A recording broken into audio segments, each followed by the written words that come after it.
लक्ष्मीकांत रांजणे लिखित मैना या कथासंग्रहाचा आणि एक होती बहिरेवाडी या कादंबरीच्या नव्या आवृत्तीचा प्रकाशन सोहळा, यासाठी प्रमुख अतिथी म्हणून 91व्या अखिल भारतीय मराठी साहित्य संमेलनाचे अध्यक्ष मान्य श्री लक्ष्मीकांतजी देशमुख आज उपस्थित आहेत.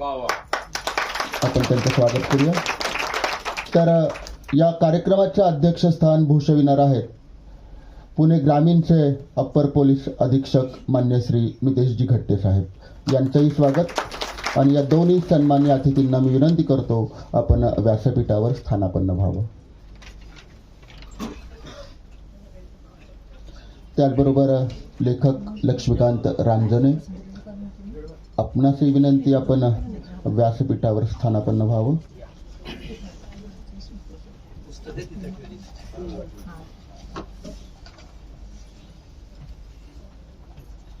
छान थंडी गुलाबी पुण्यात पडलेली आहे आणि सगळं प्रसन्न वातावरण, सगळी दिग्गज मंडळी, पुण्यामधली वायून आलेली काही मित्रपरिवार यांच्या समवेत आपण या एका हृद्य अशा सोहळ्याला आता सुरुवात करूया. विद्या उद्यम कला संस्कृती इथे न काही उणे. विद्या उद्यम कला संस्कृती इथे न काही उणे. उभ्या भारता भूषण व्हावे. उभ्या भारता भूषण व्हावे असे आपुले पुणे. आणि या पुण्यामध्ये ऐतिहासिक सांस्कृतिक नगरीमध्ये ज्या भूमीवर छत्रपती शिवरायांनी सोन्याच्या नांगर फिरवून रयतेच्या मनात स्वराज्याची आशा निर्माण केली, त्याच नगरीत आज काही साहित्यिक आपल्या लेखनी रूपी नांगराने साहित्यात सुवर्णाक्षर निर्माण करत आहेत आणि वाङ्मयात सोन्याचं झळाळतं पीक रसिकां मायबापांच्या पदरात टाकतात.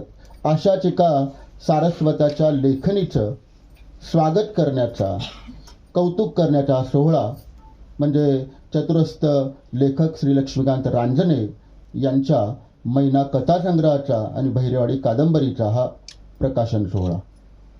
खरं तर सरस्वतीच्या दरबारात व्यासपीठावर आज 2 लक्ष्मीकांत उपस्थित आहेत. ही एक वैशिष्ट्यपूर्ण अशी बाब. आणि या लक्ष्मीकांतांना जर पोषक वातावरण निर्माण व्हायचं असेल, शांतता, सुसंस्कृतपणा जर शहरामध्ये हवा असेल, तर त्यासाठी जी शिस्त आवश्यक असते ती शिस्त निर्माण करणारे आणि त्या शिस्तीच्या क्षेत्रामध्ये पाय घट्ट रोवून उभे असणारे सन्माननीय श्री घट्टे साहेब अध्यक्षस्थान भूषवत आहेत. म्हणून तर हे साहित्य, ही संस्कृती जपून राहते, त्याची निर्मिती होत असते. मी सर्व व्यासपीठावरील मान्यवरांचं स्वागत करतो आणि त्याचबरोबर या सोहळ्यासाठी आवर्जून असणारे सर्व आपण रसिक यांचंही स्वागत करतो. खरं तर पुणे म्हणजे क्वीन ऑफ दख्खन, दख्खनची राणी म्हणून ओळखलं जातं. आणि त्या दख्खनच्या राणीचं हृदय म्हणजे कोथरूड, कारण कोथरूडला आपण सिटी ऑफ हार्ट म्हणून सध्या ओळखतोय. त्यामुळं त्या राणीच्या हृदयस्थानी सुरू असलेल्या या सोहळ्यामध्ये सगळ्यांचं या गांधी भवनामध्ये ऐतिहासिक वास्तूमध्ये स्वागत करतो. आणि त्याचबरोबर या ठिकाणी आपण आता मुख्य सोहळ्याकडं वळतो आहोत.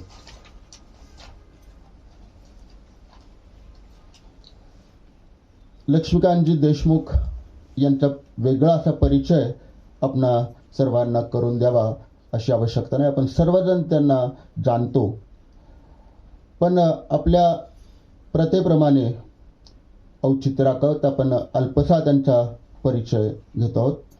बडोदा या ठिकाणी 2017 झालेल्या 91व्या अखिल भारतीय मराठी साहित्य संमेलनाचे ते अध्यक्ष होते.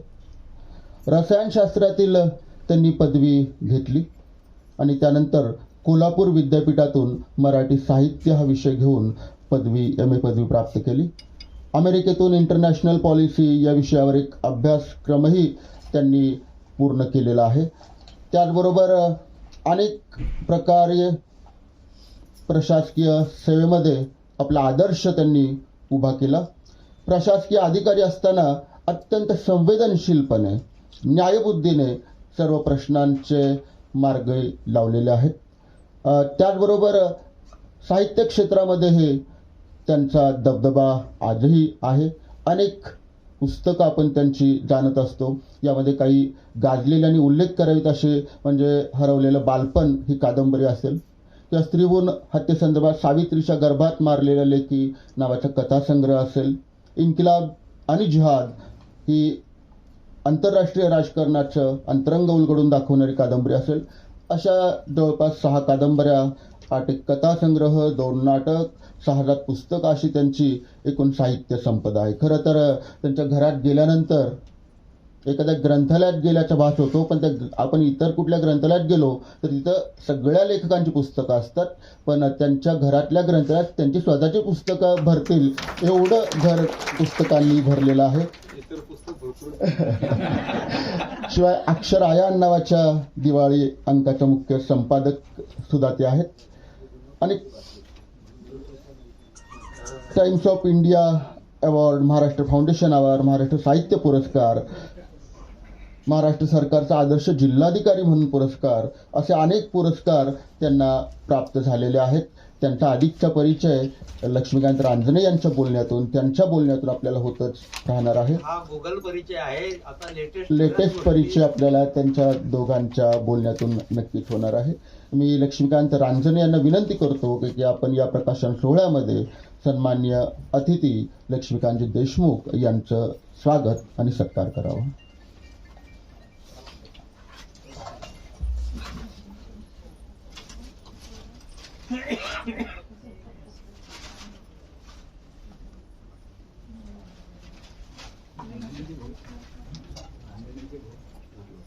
लक्ष्मीकांतजी देशमुख यांची प्रस्तावना मैना या कथासंग्रहात लाभलेली आहे. कथासंग्रहाच्या अंतरंगात अत्यंत समीक्षक बुद्धीनं त्यांनी उलगडून दाखवलेले आहेत. आपण सर्वांच्या हातात तो संग्रह पडल्यानंतर नक्कीच ती प्रस्तावना सुद्धा वाचनीय अशा प्रकारची, अभ्यासपूर्ण, आपल्याला मार्गदर्शन होणारी अशा प्रकारची आहे. त्याचबरोबर या ठिकाणी एक स्मृती भेट देऊन रांजणे परिवाराच्या वतीनं यानंतर आपल्या आजच्या या सोहळ्याचे अध्यक्ष स्थान भूषवित आहेत पुणे ग्रामीणचे अपर पोलीस अधीक्षक सन्माननीय श्री मितेश घट्टे साहेब. खरं तर आज कृष्णा नदी जी वाईची आणि मुळा मुठा नदी यांचा खूप मोठा संगम आहे. कारण लेखक स्वतः लक्ष्मीकांत रांजणे वाईचे आहेत आणि अध्यक्ष आहेत ते सुद्धा वाईचे जावई आहेत. आणि त्यामुळं आज बघूया कसा छान संगम या ठिकाणी कृष्णा आणि मुळा मुठेचा होतोय. ते बी मेकॅनिकल हे शिक्षण झालेलं आहे. तिन्ही लोकांचं वैशिष्ट्य सांगता येईल. खरं तर त्यांच्या शिक्षणाचा जर विचार केला तर हे सनदी अधिकारी देशमुख साहेब आहेत. घट्टे साहेब बी मेकॅनिकल झालेले आहेत. लक्ष्मीकांत राणे बीकॉमहून बँकेमध्ये, महाराष्ट्र बँकेमध्ये सर्व्हिसला होते आणि तो आपला कर्तव्य बुद्धी किंवा आपण म्हणतो व्यवहाराचा भाग बाजूला ठेवून त्यांनी साहित्याच्या क्षेत्रामध्ये नवनवीन आयाम निर्माण केलेले आहेत. इस्लामपूर हे घट्टे साहेबांचं मूळ गाव आहे आणि त्यांनी 2009 पासून पोलिसी खात्यामध्ये आपल्या कार्याला सुरुवात केली.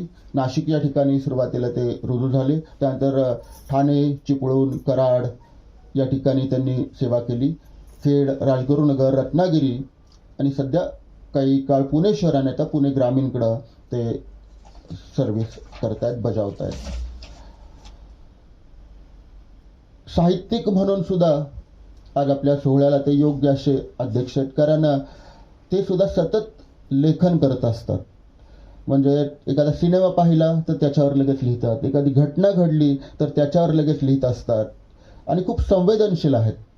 एखादा चोर सापडल्यावर आपल्याला त्याचा राग येतो, पोलीस अधिकाऱ्यांना राग येतोच, पण त्यावर त्याला दया सुद्धा वाटते की या परिस्थितीकडे तो का वळला असेल, याचा ते संवेदनशीलपणे विचार करणारे असे अधिकारी आहेत. आणि त्या अर्थानं ते साहित्यिक आहेत म्हणूनही आपल्याला योग्य असे अध्यक्ष लाभले आहेत. मी सन्मान्य लक्ष्मीकांत रांजणे यांना विनंती करतो की आपण सन्मान्य अध्यक्ष मितेशजी घट्टे साहेब यांचं स्वागत आणि सत्कार या सोहळ्यामध्ये करावा.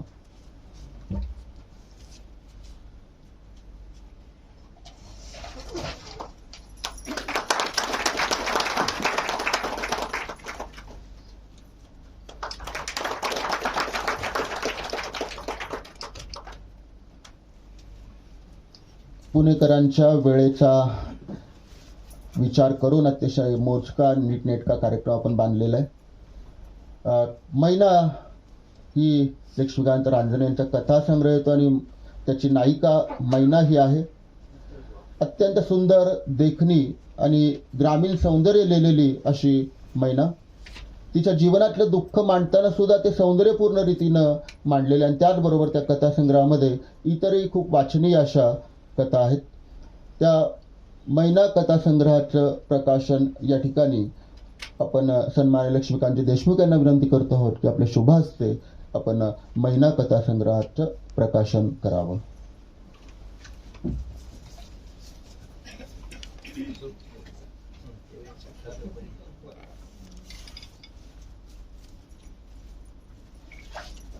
मैना जिला स्वतःचं मूलबाळ नाहीये, पण अगदी बकरी असेल, छोटा कोंबडा असेल त्याच्यावर जीवापाड प्रेम करणारी आणि तो लाल्या नावाचा कोंबडा हरवल्यानंतर तिची जी तगमग होते ती अत्यंत वाचण्यासारखी अशी आहे. त्याचबरोबर या ठिकाणी मैनाचं वर्णन जर आपल्याला पाहायचं तर एक मैना नावाचं बिलोरी सौंदर्य चमचमत पांदीनं शेताकडे निघालं. डोक्यावर पाटी घेतलेली डौलदार मैना आर्ट गॅलरीतल्या निसर्ग चित्रातल्या कमनीय वनितेसारखी दिसत होती. तिच्या चालण्याची लगबग आणि उन्हाच्या झळा यांचा जणू पाठशिवणीचा खेळ चालला होता. झाडाच्या झावळ्यांतून कधी कधी कशिदा काढल्यासारखी उन्हं मैनीच्या चेहऱ्यावर तिरपी पडत होती. तापलेल्या मातीला चुकवत मैना चटका बसण्याआधीच पाऊल उचलत होती. तिच्या गोऱ्या पावलांचा गारवा पिऊन मातीही सुखावत होती. या लगबगीत एक विलक्षण ओढ होती. मुद्दा मी फक्त झलक मैनेची तुम्हाला दाखवली. आणि त्याचबरोबर या कथासंग्रहामध्ये आपणाला ज्या कथा वाचायला मिळणार त्यांचा नामोल्लेख फक्त मी करतोय. गंध, खेळणीवाला, अंगण, टार्गेट, रेड लाईट, अंजी, कुशीचं लगीन, सोक्षमोक्ष, भूताचे बाप, साक्ष, भीमा, सायली, एकांतवाट, कोंडी, सगुना, आनंदाचं पासबुक, बाजीराव आणि बिनसाखरेचा चहा अशा खूप बहारदार वेगळ्या वेगळ्या धाटणीच्या कथा आपल्याला मैना कथासंग्रहामध्ये वाचायला मिळणार आहेत. लक्ष्मीकांत रांजणे यांची पुस्तकं आपण पाहिली तर एकेका तपाचा अंतर गेल्यानंतर ती पुस्तकं आलेत. सुरुवातीला 72 खोड्या नावाचा कविता संग्रह आला. वाईतच त्याचा आम्ही प्रकाशन सोहळा घेतला होता. त्या सोहळ्यासाठी ज्येष्ठ व्यंगचित्रकार मंगेश तेंडुलकर प्रकाशक म्हणून उपस्थित होते. त्यांची प्रस्तावनाही त्याला लाभलेली आणि खूप वेगळ्या वेगळ्या धाटणीच्या त्यांच्यातल्या खऱ्या अर्थानं खोड्या दाखवणारा असा तो कविता संग्रह आहे. आणि त्यानंतर 12 वर्षांनी जवळजवळ एक होती बहिरेवाडी नावाची कादंबरी आली की तिचा वाचन केल्यानंतर आपल्या लक्षात येतं की गावातली माणसं इतक्या बारकाईने त्यांनी टिपलेली आहेत की या चित्रपट महामंडळाच्या वतीनं गेल्या वर्षीच काही कथांवर चित्रपट निर्मिती होऊ शकते का यासाठी त्या कथांचं निरीक्षण करण्यासाठीचा एक कार्यक्रम पुण्यामध्ये खूप संवाद नावाचा खूप मोठे दिग्दर्शक महाराष्ट्रातले त्यासाठी परीक्षक म्हणून किंवा निवड समितीवर होते आणि जवळ 300च्या आसपास कथा त्यासाठी आलेल्या होत्या. मोजक्या 25 कथांमध्ये बहिरेवाडीची निवड झाली होती. आणि तिचा क्रम जर विचार केला तर 3ऱ्या का 4थ्याच क्रमांकाला तिला त्यांनी संधी दिलेली होती. अजून पुढं ते नक्की घडत जाणार आहे. पण अशी ही बहिरेवाडी की आपल्याला मानदेशी माणसांची आठवण करून देते, बनगरवाडीची आठवण करून देते अशी ही कादंबरी. त्या कादंबरीची 2री आवृत्ती आता येते आणि त्याचंही प्रकाशन या ठिकाणी होते. मी सन्मान्य मितेशजी घट्टे साहेब यांना विनंती करतो आपल्या शुभ हस्ते आपण या एक होती बहिरेवाडी या कादंबरीचं प्रकाशन आपल्या शुभ हस्ती करावं.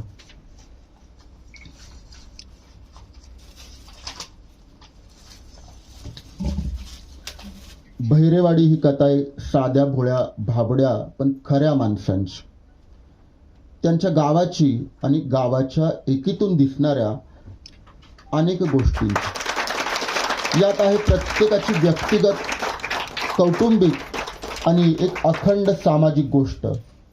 अनेक प्रकारची आणि अनेक चेहऱ्यांची ही माणसं या गावात अर्थात बहिरेवाडीत इतकी समरस झालीत की शेवटी बहिरेवाडी हा एक प्रातिनिधिक चेहरा आपल्याला दिसायला लागतो. विकासाच्या वावटळीत आपलं गाव राहिलं तरच आपण राहू हे सांगणारी ही बहिरेवाडी आहे. नक्की आपणा सर्वांना भावेल, रुचेल आणि जुन्या आठवणी आपल्या जागे करेल अशी ही बहिरेवाडीची कथा तुम्ही नक्की सर्वांनी वाचावी अशा प्रकारची आहे. यानंतर या कथासंग्रहातली आणि बहिरेवाडीतले काही चुणूक म्हणून आपण या ठिकाणी या कथांचं वाचन किंवा कथेच्या काही पानांचं वाचन घेणार आहोत.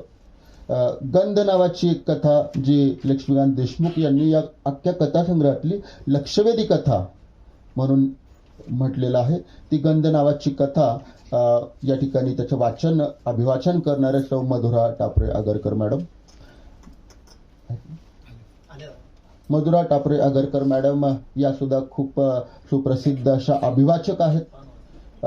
सामाजिक माध्यमांवर, फेसबुक असेल किंवा इतर माध्यमांवर त्यांचं अनेक प्रकारचं अभिवाचन किंवा त्यांनी ज्यांना प्रोत्साहन दिलं अशा प्रकारच्या लोकांचं अभिवाचन आपण ऐकत असतो. वाईच्या वसंत व्याख्यानमालेमध्ये त्यांच्या नाट्य वाचनाचा कार्यक्रम झाला होता. सध्या अनेक सिरियल्समध्ये आपल्याला त्या पाहायला मिळतात. जी TV असेल, सोनी TV असेल, स्वामींची मालिका, त्यातले खूप एपिसोड त्यांनी आपल्या अभिनयानं साकार केलेले आहेत. तर अशा ज्येष्ठ अभिनेत्री, अभिवाचक असणाऱ्या मधुरा टापरे आगरकर मॅडम यांना मी विनंती करतो आहे की आपण मैना या कथासंग्रहातील गंध नावाची कथा त्याचं अभिवाचन या ठिकाणी सादर करावं.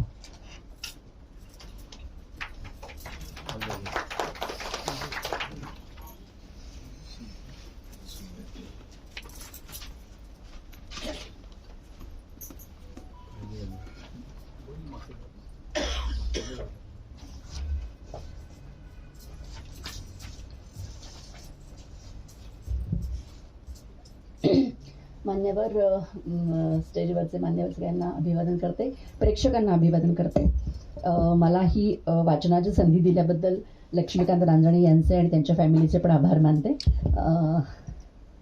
ही जी कथा आहे गंध, त्याच्यातला एक छोटासा पाठ मी वाचून दाखवणार आहे.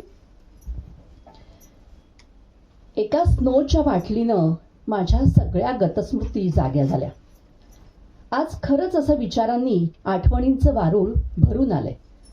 असं वाटतंय की पळत गावी माझ्या वर्गात जावं, शाळेत जावं, रोहिणीला जोरात हाक मारावी, माझ्या सवंगड्यांनी भरलेला तो वर्ग पाहावा, हरवलेला भूतकाळ पुन्हा कवसावा.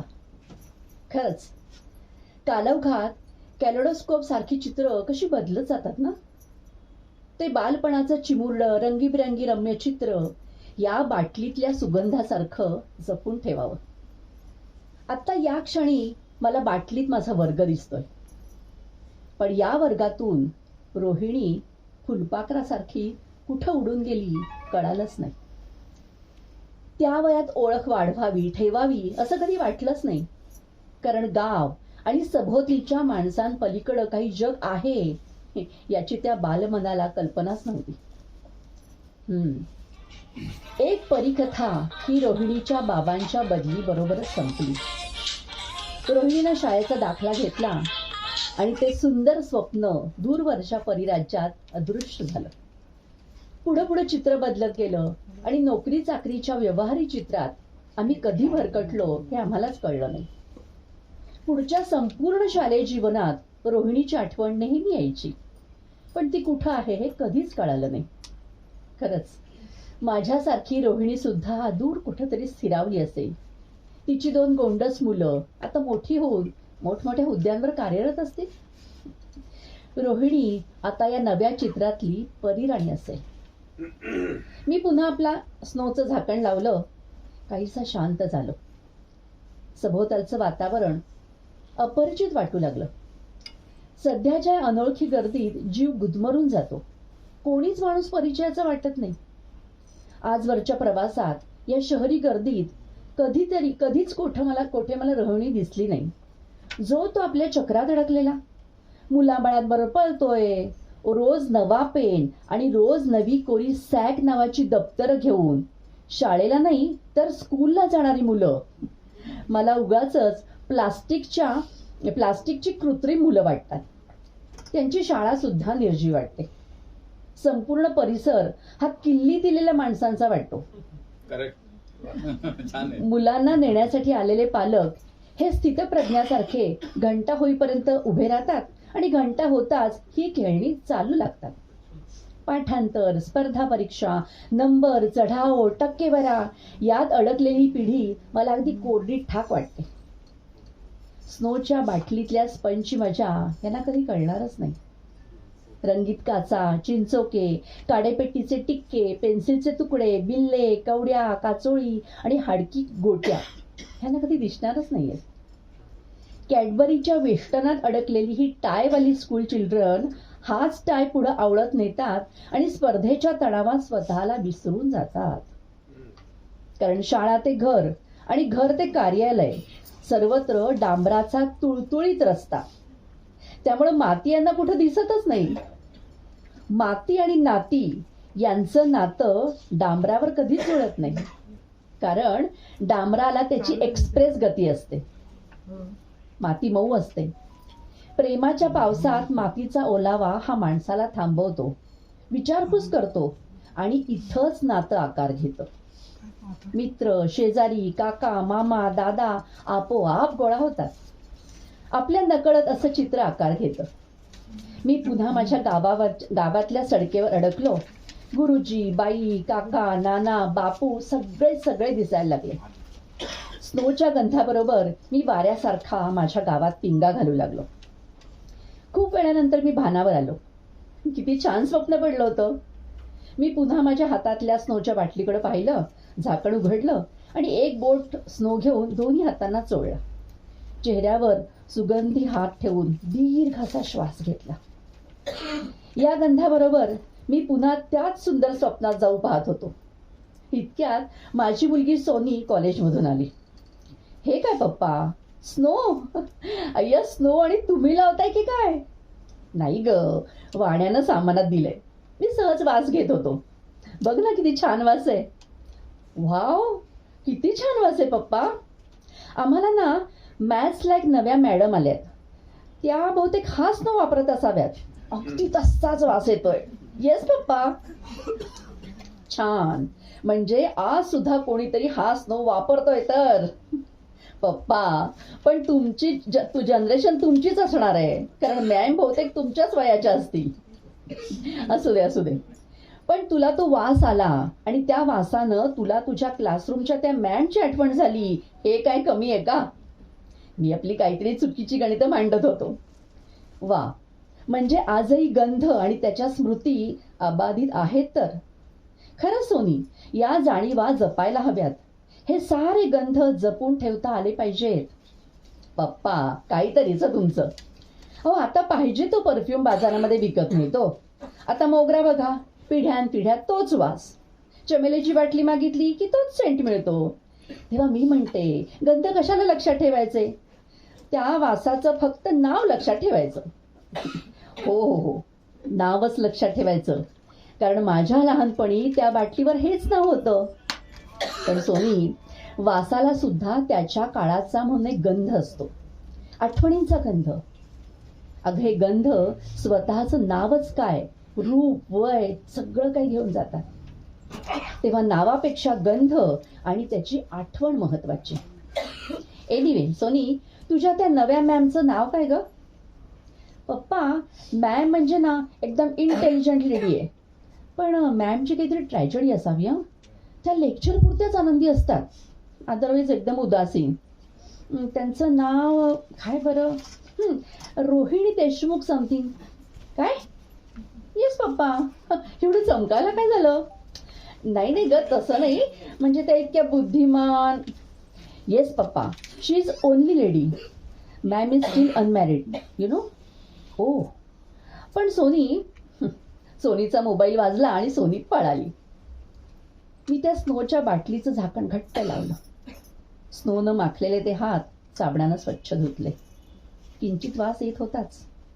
मी पुन्हा एकदा हात साबणानं धुतले आणि हताशपणे पुन्हा नॅपकिनला हात पुसला. हाताचा पुन्हा वास घेतला. हो, आता स्नोचा वास पूर्ण गेला होता. मी ती बाटली उंच लॉफ्टवर टाकून दिली. माझा वर्ग आणि सारे तत्कालीन सुगंध त्या अडगळीत मी दडवून नाहीसे केले. स्पंजनं पुसलेली एक कोरी पाटी कोणीतरी खूप रेघा ओढून चरे पाडून त्या अडगळीत फेकून दिली आहे असं मला वाटलं. माझी अवस्था ना त्या गिचमीड पाटीसारखी. मी पुन्हा एकदा हात धुतला. खरं सांगू, आता कोणतेच गंध मला नकोसे वाटतात. थँक्यू.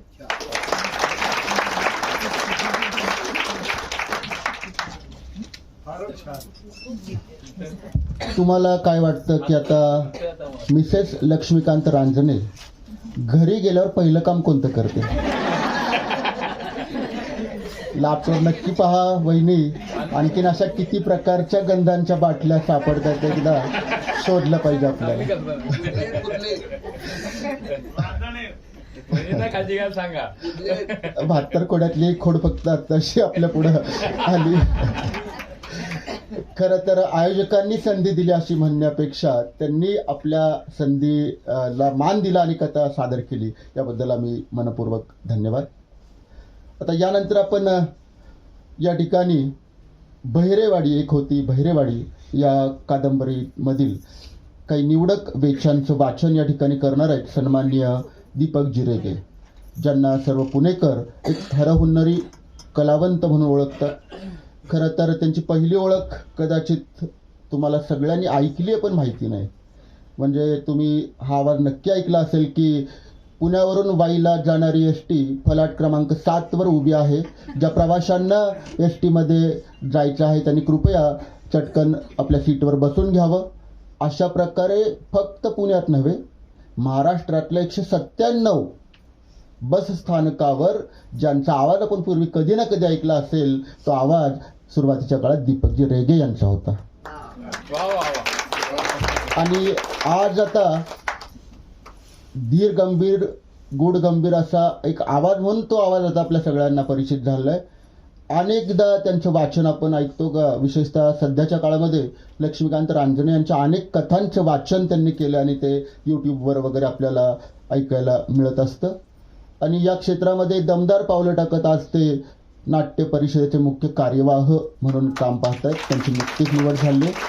नाट्य परिनिरीक्षण मंडळावरही ते काम पाहत आहेत आणि एकपात्री कलाकार परिषदेचे माजी अध्यक्ष आणि सध्याचे मार्गदर्शक म्हणून ते काम पाहत आहेत. तर बहिरेवाडी एकच फक्त सुरुवात मी करून देतो आणि त्यानंतर सन्मान्य दीपक जिरेगे. 12 बलुत्यांसह बहिरेवाडी एकात्मतेचं वेगळं दर्शन घडवते. गाव म्हटलं की साव आला, राव आला, ज्याचा त्याला भाव आला, भाव आला की डाव आला, डाव उलटला की काव आला. पण या साऱ्या लठ्ठलट्टीत हे सारे घाव सोसून जो सतर्क राहून अंतरीचा ठाव शोधतो तो खरा गाव. बहिरेवाडी सारं काही घडतं पण लगेचच पश्चातापाने प्रत्येकाच्या काळीज रडतं. अशी नाती या साऱ्या घटनातून दृढ आणि घट्ट होत जातात. अशीच एक घटना आपल्या पुढं या कादंबरीतील सादर करतात. मी सन्मान्य दीपक जिरेगे यांना अभिवाचनासाठी निमंत्रित करतो.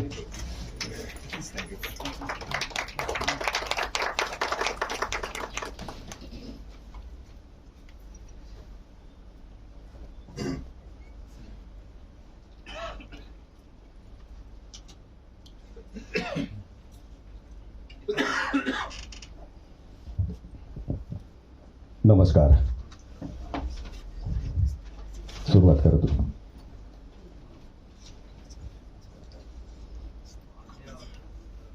तयारी झाली, पखवाज सज्ज झाला, टाळकरीही सज्ज झाले. खूप दिवसांनी भजन असल्यामुळे टाळांचाही चांगलाच गुंता झालेला होता. या दोऱ्यातनं एक एक टाळ जोडी सोडवून प्रत्येकाला वाटली होती, पण तरीही 5-6 जोड्या गुंतल्यामुळे 2-3 टाळकरी तसेच बसून राहिले. रामतात्यांचा फुटका टाळ नेहमी सुरांचा बेरंग करतो, पण ही उपयोग नसलेली सूचना अण्णांनी करूनही रामतात्यांनी नेहमीच्या हट्टानं तोच टाळ घेतला. या टाळानं त्यांच्या डाव्या हाताच्या शुक्र उंचवट्यावर टोचून टोचून घट्टा पाडलाय, पण तडजोड नाही. तोच टाळ, तीच जागा, बापूंच्या मांडीला मांडी. सगळं कसं तात्यांच्या भाषेत सिस्टिमॅटिक. गुलाब, पोपट, शंभू, किसन, रघु, महादू, बजरंग, मुका गणपत, गेनू हे सगळे टाळकरी अगदी जोड्या लावाव्यात तसे समोरासमोर एका शिस्तीत बसले. बापू आणि रामतात्या अण्णांच्या समोर देवाकडे तोंड करून, अण्णा पेटीवर अशी मांडणी केलेली होती. दौलुबुवा अण्णांच्या उजव्या बाजूला अजूनही पखवाजाचा सूर जुळवत होते. इतक्यात पान, सुपारी, नारळ आला. अण्णांची आणि बोलवडीच्या सरपंचांची भेट झाली. नमस्कार झाला. ज्योतिबाच्या नावानं सामूहिक चांगभलं झालं. श्रोत्यांसह देवळातल्या सर्वांना गुलाल लागला आणि लगबगीनं अण्णा शिलाई मशीनवर बसल्याप्रमाणे पेटीत पाय घालून स्थानापन्न झाले. पेटी इतक्या आवाजात भाताई घुमायला लागला आणि याही आवाजाच्या चौपटीनं अण्णांच्या तोंडानं सूर धरला. अलंकापुरी असे पुण्यभूमी सुरुवात झाली. अजूनही टाळ मृदुंग शांत होते. काही क्षण जाताच अण्णांनी चष्म्याबाहेर भुवयात आणून जिकडे तिकडे गजरी गजरी अवघी दुमदुमली पंढरी सुरुवात करताच दुमदुमलीच्या समेपासून सगळी वाद्य दुमदुमायला लागली. टाळांचा एकच खणखणाट झाला. बुवांचा पखवा जोरदार घुमला आणि अण्णांच्या पाठोपाठ सारं भजनी मंडळ घुमायला लागलं.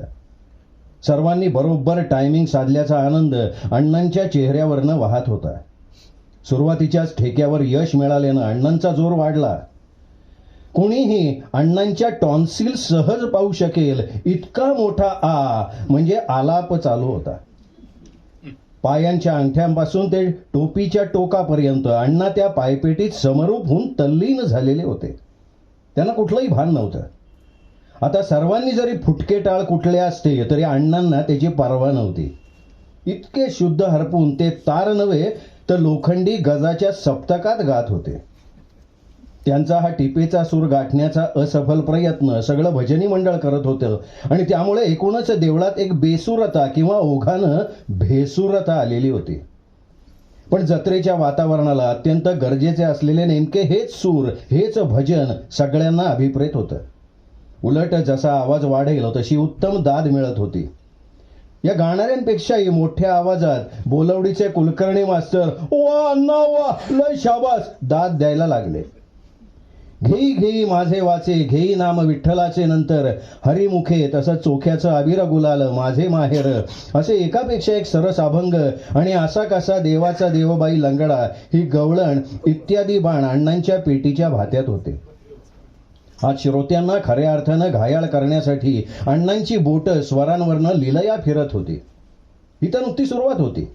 आत्ता कुठे पहिलं पद आकार घेत होतं. इतक्यात उद्यासाठी गावात आलेले तमासगीर देवळात आले. त्यांच्या नुसत्या येण्यानं भजनाची लय किंचित बिघडली, कारण सगळे श्रोते या नवागतांकडे बघत होते. अण्णा ज्या ऊर्जेच्या जोरावर गात होते ती ऊर्जा पुरवणारी तार त्यांच्या येण्यानं तुटली. हे तमासगीर आत येताच त्यांचा तरणाबांड पेटीवाला थेट अण्णांपर्यंत गेला आणि अण्णांच्या कानात काहीतरी विनंती वजा कुजबुजला. त्याच्या या अर्जीवर अण्णांनी गात गातच तोंडातले स्वर रेमटवून तीव्र नाराजीनं नकार दिला, पण हा तमासगीर काही ऐकेना. शेवटी तो अण्णांचा अभंग थांबण्याची वाट बघत तिथे घोटमळला. शेवटचंच कडवं होतं आणि अण्णा गाणं बदलण्याकरता खिंडभर थांबले. याच संधीचा फायदा घेऊन या तमाशातल्या पेटीवाल्यानं समस्त श्रोत्यांना फक्त एकच अभंग म्हणतो अशी जाहीर कळकळीची विनंती केली. त्याबरोबर बोलवडीचे जगू पाटील अण्णांना म्हणाले, अरे अण्णा म्हणतोय तर म्हणू दे की एक अभंग. हा आत्ताची तर सुरुवात आहे. मागणं मग रंगात आल्यावर नको, त्याला आत्ताच म्हणू द्या. अहो जगू पाटील म्हणजे बोलवडीचे ज्येष्ठ आणि बुजुर्ग व्यक्तिमत्व. त्यांच्याच गावात त्यांचाच शब्द कसा काय मोडायचा. अण्णांनी काही क्षण पेटीकडे बघितलं आणि जड अंतःकरणानं शेवटी पेटी सोडली. उसनं हसू चेहऱ्यावर दाखवत ते कडेला घोंगडीच्या कोपऱ्यावर बसले. अण्णांनी पेटी सोडताच पटकन तमाशातल्या त्या मास्तरनं आपले पाय त्या पेटीत घुसवले. आपले लालीलाल दात दाखवत तो जग जिंकल्यासारखा हसला, व्यवस्थित सरकून बसला. गळ्यातला हिरवा मफलर पेटीच्या फळीवर ठेवून त्यांनी स्वराचा अंदाज घेतला. गोबऱ्या गालाचा हा तमासगीर त्याच्या नुसत्या हालचालींनी सगळ्यांचं लक्ष वेधून घेत होता. बटबटीत डोळे, मेहंदीनं रंगवलेले कुरळे केस, नकट पण टमटमीत गोलाई असलेलं चकाकणारं नाक, कानात अडकवलेली एक बिडी, चट्ट्या पट्ट्याच्या सादऱ्यातला हा कलावंत अगदी लक्षवेधी होता. स्वराचा अंदाज येताच त्यांनी त्याच्या ढोलकीवाल्याला खूण केली आणि दातात जीभ धरून तो हसला. त्याबरोबर त्यांच्या त्या झिपऱ्या ढोलकीवाल्यानं दौलूबुवांच्या मांडीला हात लावून नमस्कार केला आणि पखवाजाला नमस्कार करून त्यांनी दौलूबुवांची जागा घेतली. हा इसम पखवाजावर बसताच या नव्या मास्तरनं खाकरून खोकरून गायला सुरुवात केली. स्वये श्री रामप्रभू ऐकती. इतक्या तमाशातल्या हडकुळ्या क्लॅरिनेटवाल्यांनी काळ्याभोर क्लॅरिनेटच्या स्टीलच्या बटनांवरनं आपली पातळ बोटं फिरवून ते ते ते ते सूर फुंकायला सुरुवात केली. हे काम त्यांनी इतक्या तन्मयतेने केलं की त्याच्या ह्या कौशल्यावर उपस्थितांनी डोळे विस्फारले. मास्तरांनी पुन्हा जवळजवळ 8 ते 10 वेळा हीच ओळ वेगवेगळ्या पॅटर्ननी म्हटली आणि एकदम आन बघा कुशलवर रामायण गाती, बघा बघा रामायण गाती. अहो, मास्तरांच्या या ध्रुपदाला एकदम ढोलकी घुमली. मगाच्या ढोलकीवाल्यानं पखवाज केव्हाच बाजूला केला होता आणि अचानक हा ढोलकीचा फटका ऐकून सगळे आश्चर्यचकित झाले. टाळी वाजली आणि ढोलकीच्या या ठेक्याबरोबर तमाशातल्या सोबत आलेल्या झिलकऱ्यांनी बघा बघा रामायण गाती झीलच धरली. विकोपाला गेलेलं हे गीत रामायण खरंच प्रत्यक्ष गदिमांनी किंवा बाबूजींनी ऐकलं असतं तर, पण असा विचार करणंही अवघड. पण समोर जे काही घडत होतं त्याला विलक्षण वेग आणि लय होती. शब्दा वाचून त्यांचं काही अडत नव्हतं. त्यांच्या भाषेत गाण्याचा मीटर महत्वाचा. या प्रकाराला टाळ्यांचा प्रचंड प्रतिसाद मिळत होता. श्रोत्यांची ही हिणकस अभिरुची बघून अण्णांचा संताप अनावर झाला होता, पण उपयोग नव्हता. यात कहर म्हणजे तमाशाच्या या प्रकाराला वन्समोर मिळत होता. भजनाच्या म्युझिकचा हा बदललेला आवाज ऐकून अनेक तरुण मंडळी देवळात घुसली. त्यापैकी काहींनी फरमाईश सुद्धा केली. त्यामुळे अण्णांचे पाय पुन्हा पेटीत जातील अशी स्थिती आता येणं शक्य नव्हतं. एका गाण्यापुरता पेटीला चिकटलेला हा मास्तर आता मूळ प्रसंग कधीच विसरला होता. झील धरणाऱ्या गलेलठ्ठ बाईनं तिथंच पानावर सुपारी कातरायला सुरुवात केली. तिचा हा सुपारीचा चुरा तिने जवळच्या गुलबा, पोपट आणि शंभू या टाळकऱ्यांना दिला. आपल्या मंडळातले हे लोक या तमासगिरांशी अशी सलगी करताना बघून अण्णांचा चिडलेला चेहरा बघवत नव्हता. त्यांच्या सगळ्या अंगाची लाही लाही होत होती. इतक्या चांगल्या गीताची विल्हेवाट लावणाऱ्या आणि आपलं भजन ताब्यात घेणाऱ्या या आगंतुक कलाकारांचा अण्णांना प्रचंड संताप आला. गवळण राहिली, भैरवी राहिली, मध्यरात्र उलटली तरी तमासगीर काही मागे हटेनात. आश्चर्य म्हणजे हे आपले सगळे टाळकरी त्यांच्या गाण्यात तल्लीन झालेले बघून अण्णांना आतल्या आत खूप त्रास होत होता. आता वेळेचा अंदाज घेऊन दौलूबुवांनी पखवाज उतरवायला सुरुवात केला. अण्णा हताश झाले आणि कहर म्हणजे लागा चुनरी में डाग चिपाव कैसे. ही भैरवी त्या गलेलठ्ठ बाईच्या आवाजात आवाज मिसळून पेटीवाला मास्तर सुद्धा गायला लागला आणि या भैरवीला ढोलकीवाल्याला तमाशातल्या एका मुलानं हळूच तबला देऊन टाकला.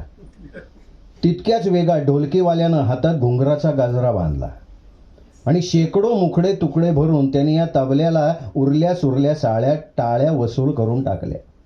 देऊळभर घुमलेल्या या टाळ्यांच्या गजरानं अण्णांचे कान मात्र बधीर झाले. अण्णांना काही कळायच्या आत छबिन्याची पालखी परत आली. चांग भल्याचं गुलाल खोबरं उधळलं गेलं. मुखवटा देवळात आला. ओवाळणी झाली. तमाशातल्या मास्तरनं अण्णांकडे न बघता हळूच पेटीतनं काढता पाय घेतला. सर्वच तमासगिरांनी त्याच्या पाठोपाठ पोबारा केला आणि गवळण, बाबूचं नवपद आणि भैरवी शिवाय त्या भजनाची सांगता झाली. थँक्यू.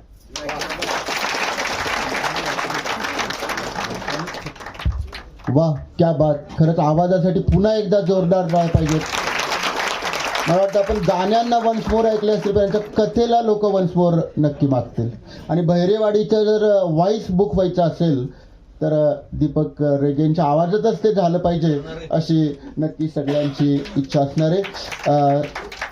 सन्माननीय लक्ष्मीकांतजी देशमुख यांना मी विनंती करतो की आपण दीपकजी रेगे यांचा सत्कार करावा या अभिभाषणाबद्दल. आणि नुकतीच त्यांची निवड झालेली आहे नाट्य परिनिरीक्षण मंडळावर नाट्य परिषदेचे कार्यवाह म्हणून, त्याबद्दल.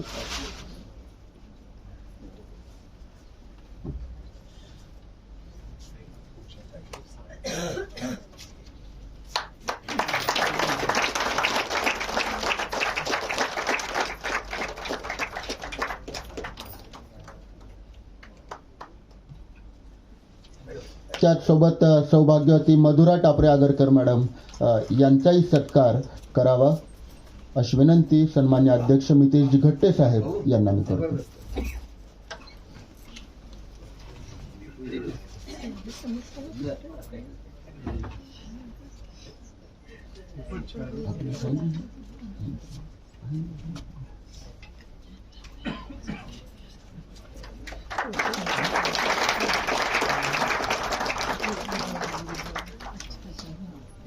पुस्तक घेऊन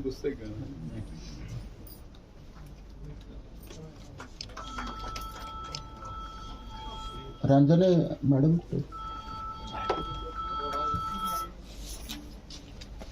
कार्यक्रमाला अनेक मान्यवर या ठिकाणी उपस्थित आहेत. वाईवरूनही मान्यवर आलेले आहेत.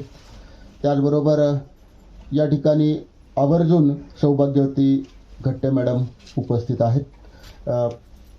आणि त्यांची ओळख आता माझ्या दृष्टीने सांगायची, त्यांच्या आई या माझ्या मराठीच्या शिक्षिका होत्या माध्यमिक शाळेत. तर त्यांचं या ठिकाणी स्वागत करावं अशी विनंती धनश्री रांजणे यांना मी करतो. सौभाग्यवती धनश्री रांजणे, सौभाग्यवती घट्टे मॅडम यांचा सत्कार करावा.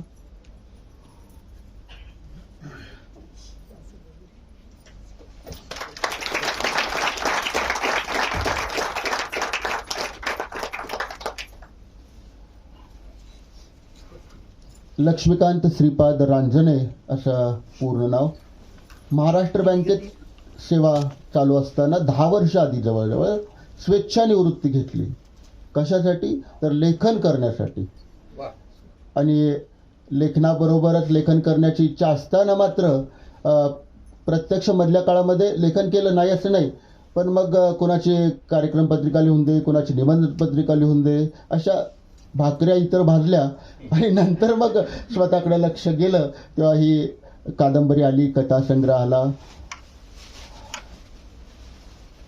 निमंत्रित कवी म्हणून अखिल भारतीय मराठी साहित्य संमेलनाचं त्यांनी ते संमेलन गाजवलेलं आहे. त्याचबरोबर फौजदार ज्योतिबा सावंत नावाच्या एका चित्रपटाच्या कथा संवाद पटकथा त्यांनी लिहिलेले. कालाय तस्मै नमः या टीव्ही सिरियलचंही लेखन केलेलं आहे. त्याचबरोबर स्तंभलेखन, दिवाळी अंकातून कथा कविता प्रसिद्ध होतच असतात. आकाशवाणी सातारा पुणेवर पारावर्ष गप्पा, 4 भिंती हे कार्यक्रम नभोनाट्य सादर केलेत.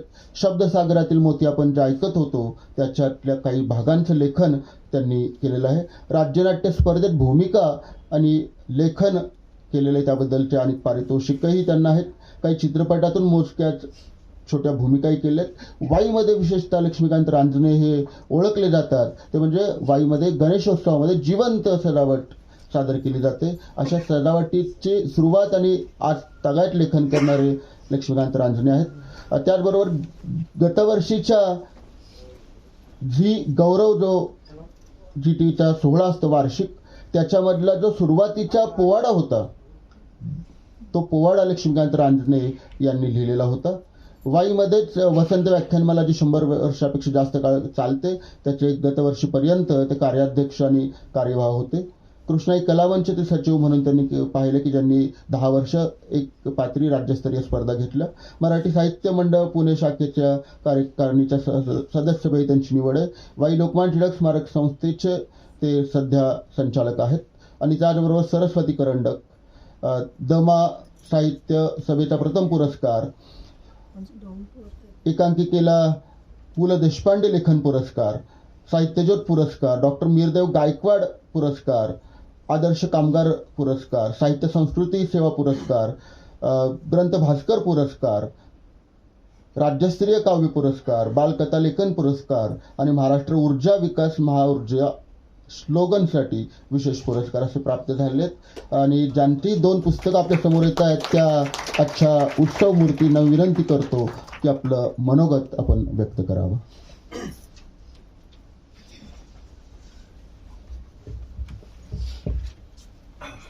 मला खूप आनंद होतोय की हा डाव वगैरे काही नाही, हा पुस्तक दिलं म्हणजे एवढी माणसं मुकाट्याने येतील आणि आपल्याला भेटतील. पण ही खरंच मोठी गोष्ट आहे की आजही आपल्या समाजामध्ये पुस्तकाविषयी ओढ आहे. वाचन संस्कृती आजही चांगल्या प्रकारे प्रफुल्लित अशी सगळ्यांकडे आहे. आपण वाचतोय सगळे. पुण्यात आता मोठं पुस्तकांचं फर्ग्युसनला मला वाटतं तेही कार्यक्रमही चांगला आहे. तर ही गोष्ट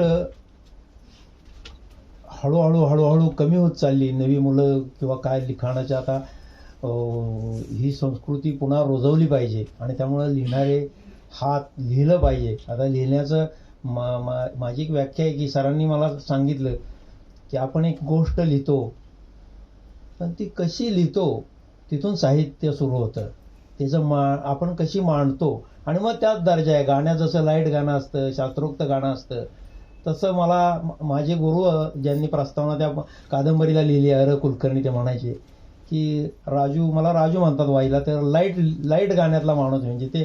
तर त्या काकू म्हणायच्या मला ते लाईट गाणं आवडतं. म्हणजे अशा गोष्टी किस्से देशमुख सरांनी सुद्धा मला सांगितलं की तुम्ही बऱ्याच कथा अशा किस्सेवादा असू शकतात किंवा असं, कारण आपल्याला ना परिणाम आवडतो लोकांना. आता ही गोष्ट सांगितली, त्याला जर एखादा त्याला जर हे असेल तर कथेच्या मध्ये सुद्धा असे बरेच स्तर आहेत.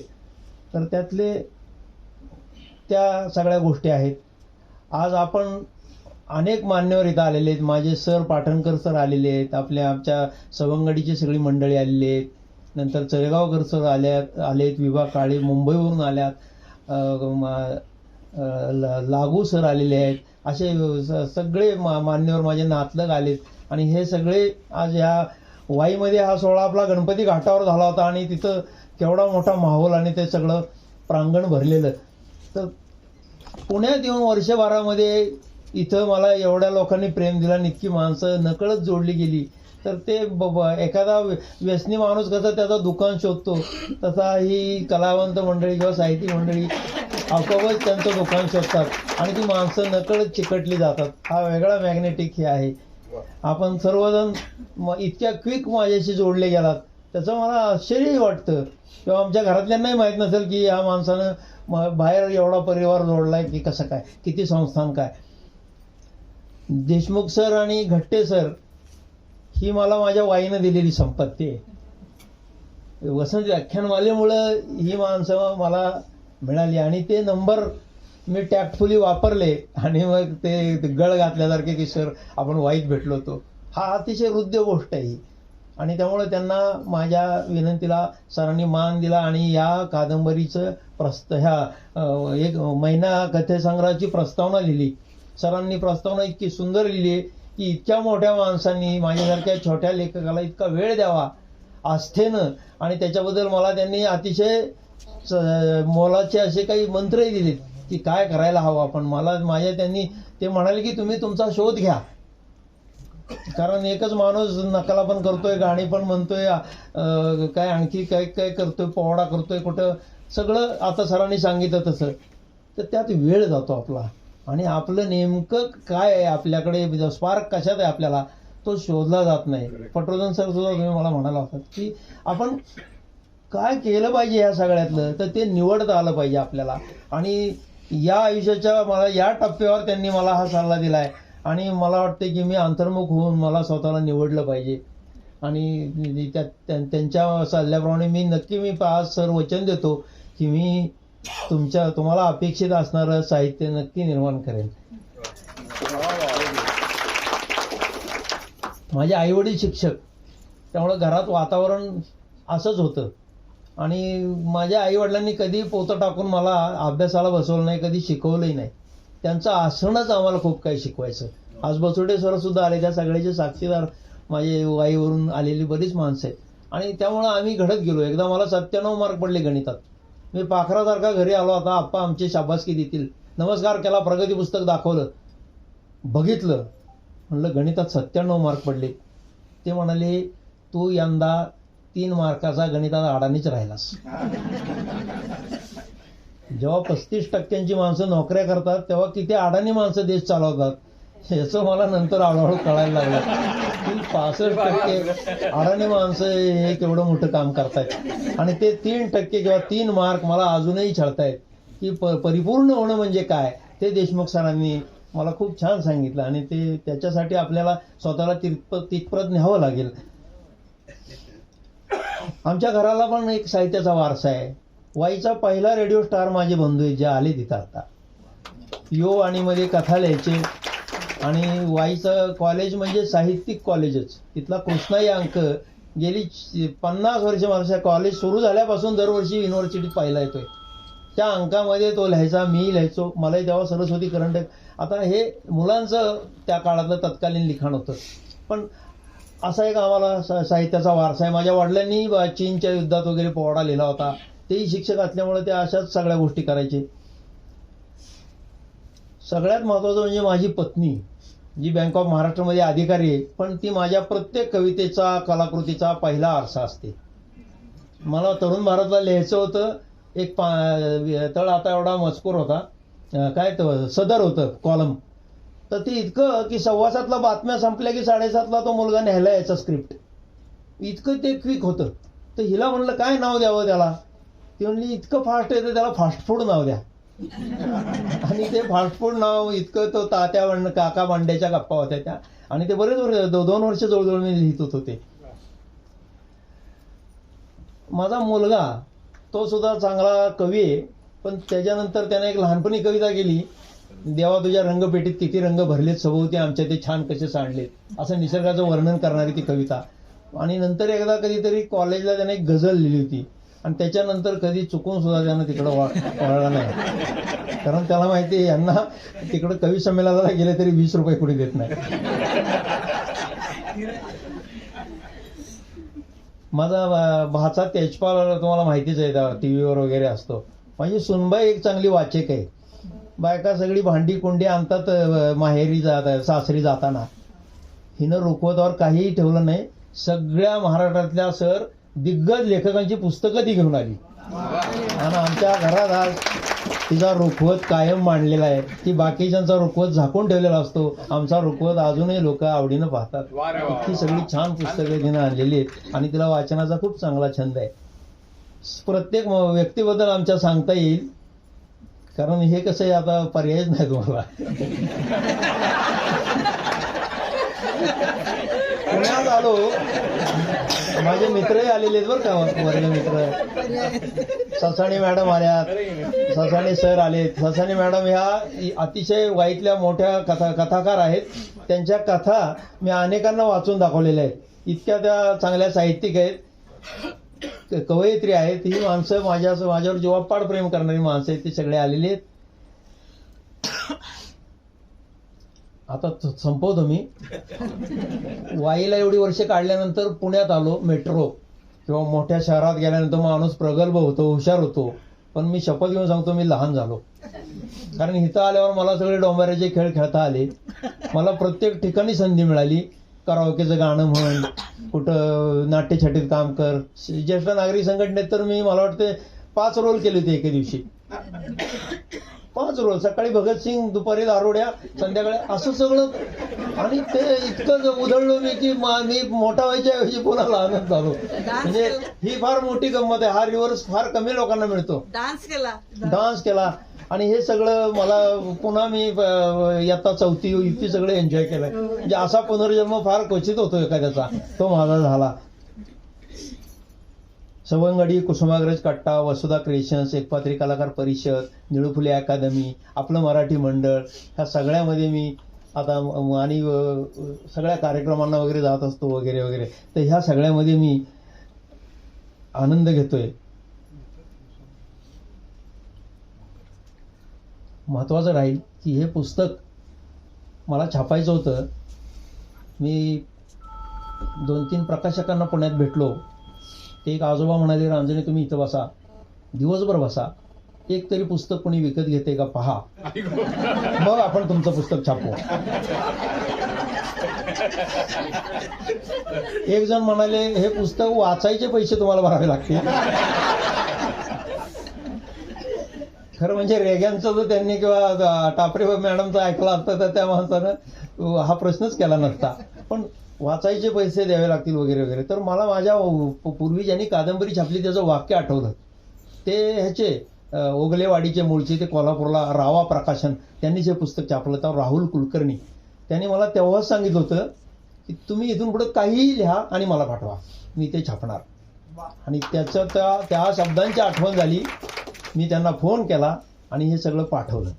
आणि अजून त्यांच्याकडे 2 पुस्तकं पेंडिंग आहेत जी उरकली नाहीत आत्ता. कारण हे घर बांधण्यासारखं असतं. पुस्तक आणि घर ह्यात फार फरक नसतो. मी फार वेळ घेतोय. पुस्तकाचं पण बारसं व्हावं म्हणून हे केलंय. प्रत्येक पुस्तकाचं करणार नाही, कारण एकदा मुलं व्हायला लागली की ती ओळीनं होणार आहेत. आणि ती सगळी बाळं सर्वदूर दुडदुडू धावत जावी, त्याला भावंड व्हावी आणि त्या सृजनासाठी आपले शुभाशीर्वाद असावे म्हणून मी हा सगळा प्रपंच केलाय. या कार्यक्रमाचं सूत्रसंचालन करणारे भोज सर हे चांगले लेखक आहेत, चांगले निवेदक आहेत, कवी आहेत. आणि वाईमध्ये आता ते सगळ्या वाईतल्या सांस्कृतिक कार्यक्रमाचे ते सगळं पाहतात किंवा तिथले एक प्रमुख व्यक्तिमत्व आहे. तर त्यांचा सत्कार करायचा गडबडीत.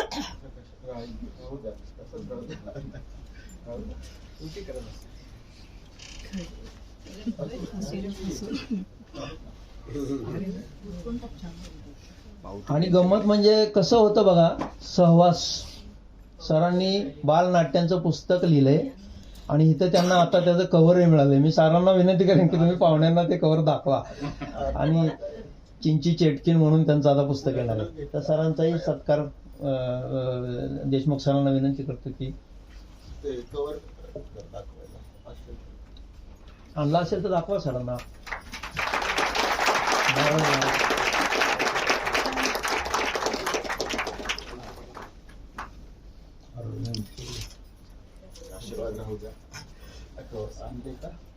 हे आणले.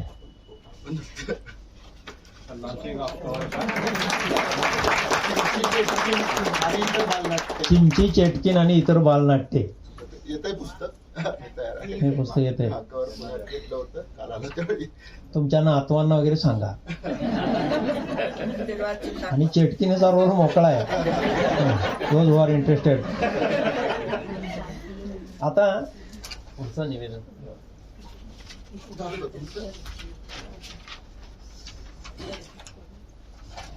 सगळ्या गोष्टींची तयारी रांजणे करतात, फक्त स्वतःच्या बोलण्याची कधी करत नाहीत. कारण त्यांना तेवढी खात्री असते, अर्थात आत्मविश्वास असतो की ते ऐनवेळी नक्की बाजी मारून जाते. कार्यक्रमाच्या उत्तरार्धाकडे आपण येतो आहोत. मी सन्मान्य आजच्या कार्यक्रमाचे अतिथी लक्ष्मीकांतजी देशमुख सर यांना विनंती करतो की आपण मनोगत व्यक्त करावं.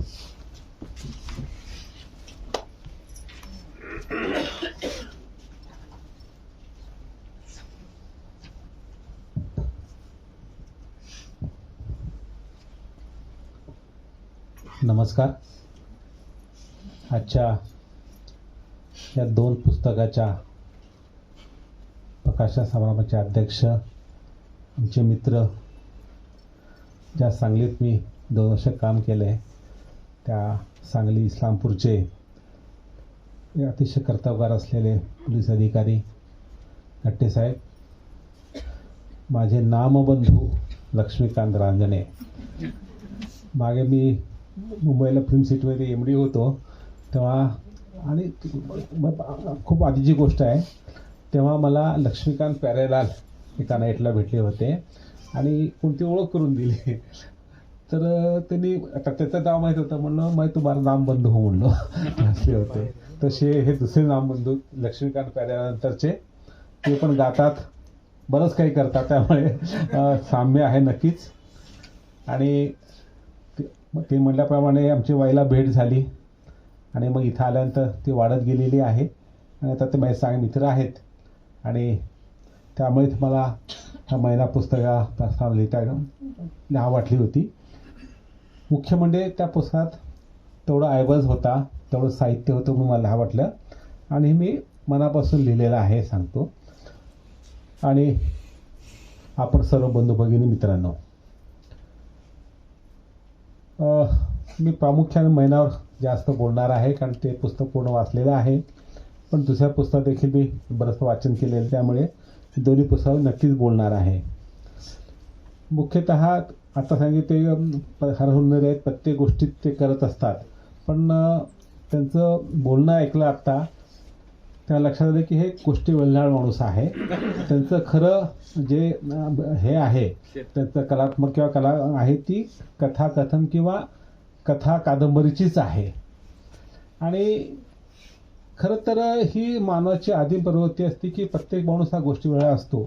गोष्टी सांगणं, गोष्टी ऐकणं, इथून प्रत्येक मुलाचं बालपण घडत राहतं.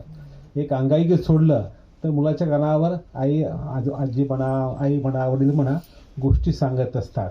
त्या गोष्टी ऐकणं हा आपला सर्वांचा प्रकृती धर्म असतो. त्यामुळे गोष्टी ह्या श्रवणीय असतात, त्यात नाट्याभिनय असतो आणि ते सुबोध रंजक असतात. परंतु जेव्हा मुद्रणाचा शोध लागला तेव्हा ह्या गोष्टी खूप मोठ्या प्रमाणात निर्माण झालेल्या आहेत. नीती घ्या, पंचतंत्र घ्या, अशा अनेक गोष्टी आपण ऐकलेल्या आहेत. परंतु त्याला एक मर्यादा होती. जेव्हा मुद्रणाचा शोध लागला आणि पुस्तकं निघू लागले तेव्हा गोष्टीकडून आपण कथेकडे वळलोत.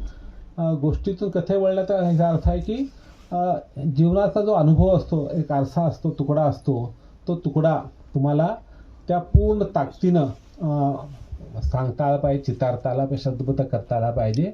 म्हणून गोष्टीकडून कथेकडे वळणं ही एका अर्थानं साहित्याची एक प्रगल्भ सुरुवात होती. मग कविता आली, कथा आली आणि मग मोठ्या प्रमाणात कादंबरी आली.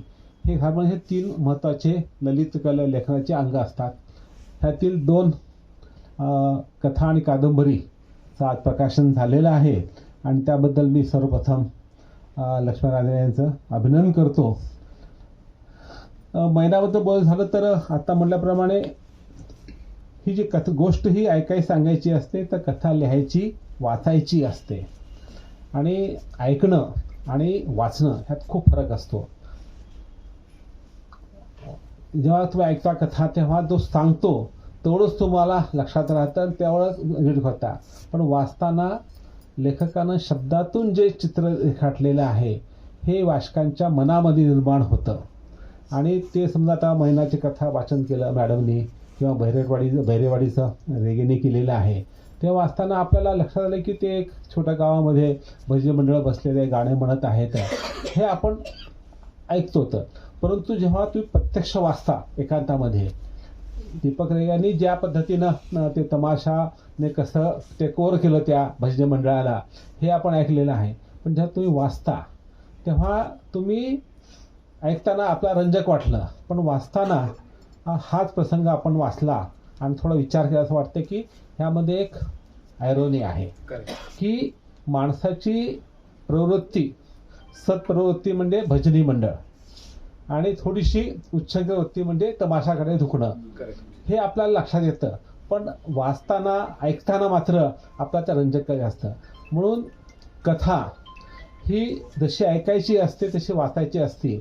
जसं मंची कविता असते कवी समाजामध्ये, ती कविता नेहमी सुबोध असते. परंतु ज्या कवीला खऱ्या अर्थात चांगल्या कविता लिहायच्या असतात तो त्या कविता वाचत नाही. सगळे मोठे कवी ठराविक कविता सांगत असतात, परंतु त्यांच्या ज्या चांगल्या कविता असतात त्या ते कधी वाचत नाहीत. आणि काही कविता म्हणतात की आम्ही कविता वाचणारच नाही, तुम्ही वाचा, मी कविता येणार नाही, अशा मित्र म्हणत असतात. हाच भाग आहे. म्हणून कथा ही वाचायची गोष्ट आहे, कादंबरी ही वाचायची गोष्ट आहे, अनुभवाची गोष्ट आहे. कारण शेवटी लेखकानं जे विश्व निर्माण केलं असतं ते वाचकाच्या मनात जेव्हा निर्माण होतं आणि तो त्याच्याशी रिलेट करतो तेव्हा ती कलाकृती पूर्ण होते. अशी पूर्णत्वाची भावना जेव्हा येते तेव्हा त्या लेखकाचं लेखनाचं सार्थक होतं. म्हणून कथेमध्ये गोष्टी म्हणून मी गोष्टीच्याही कथे असो तर मराठीमध्ये गोष्टी लिहिणारे खूप लेखक आहे आणि गोष्टीला कथा देणारे आहेत. गोष्टीकडून कथेकडे वळणं म्हणजे तुमचा एक अभिजातकडे आणि कलात्मक प्रवास सुरू होतो.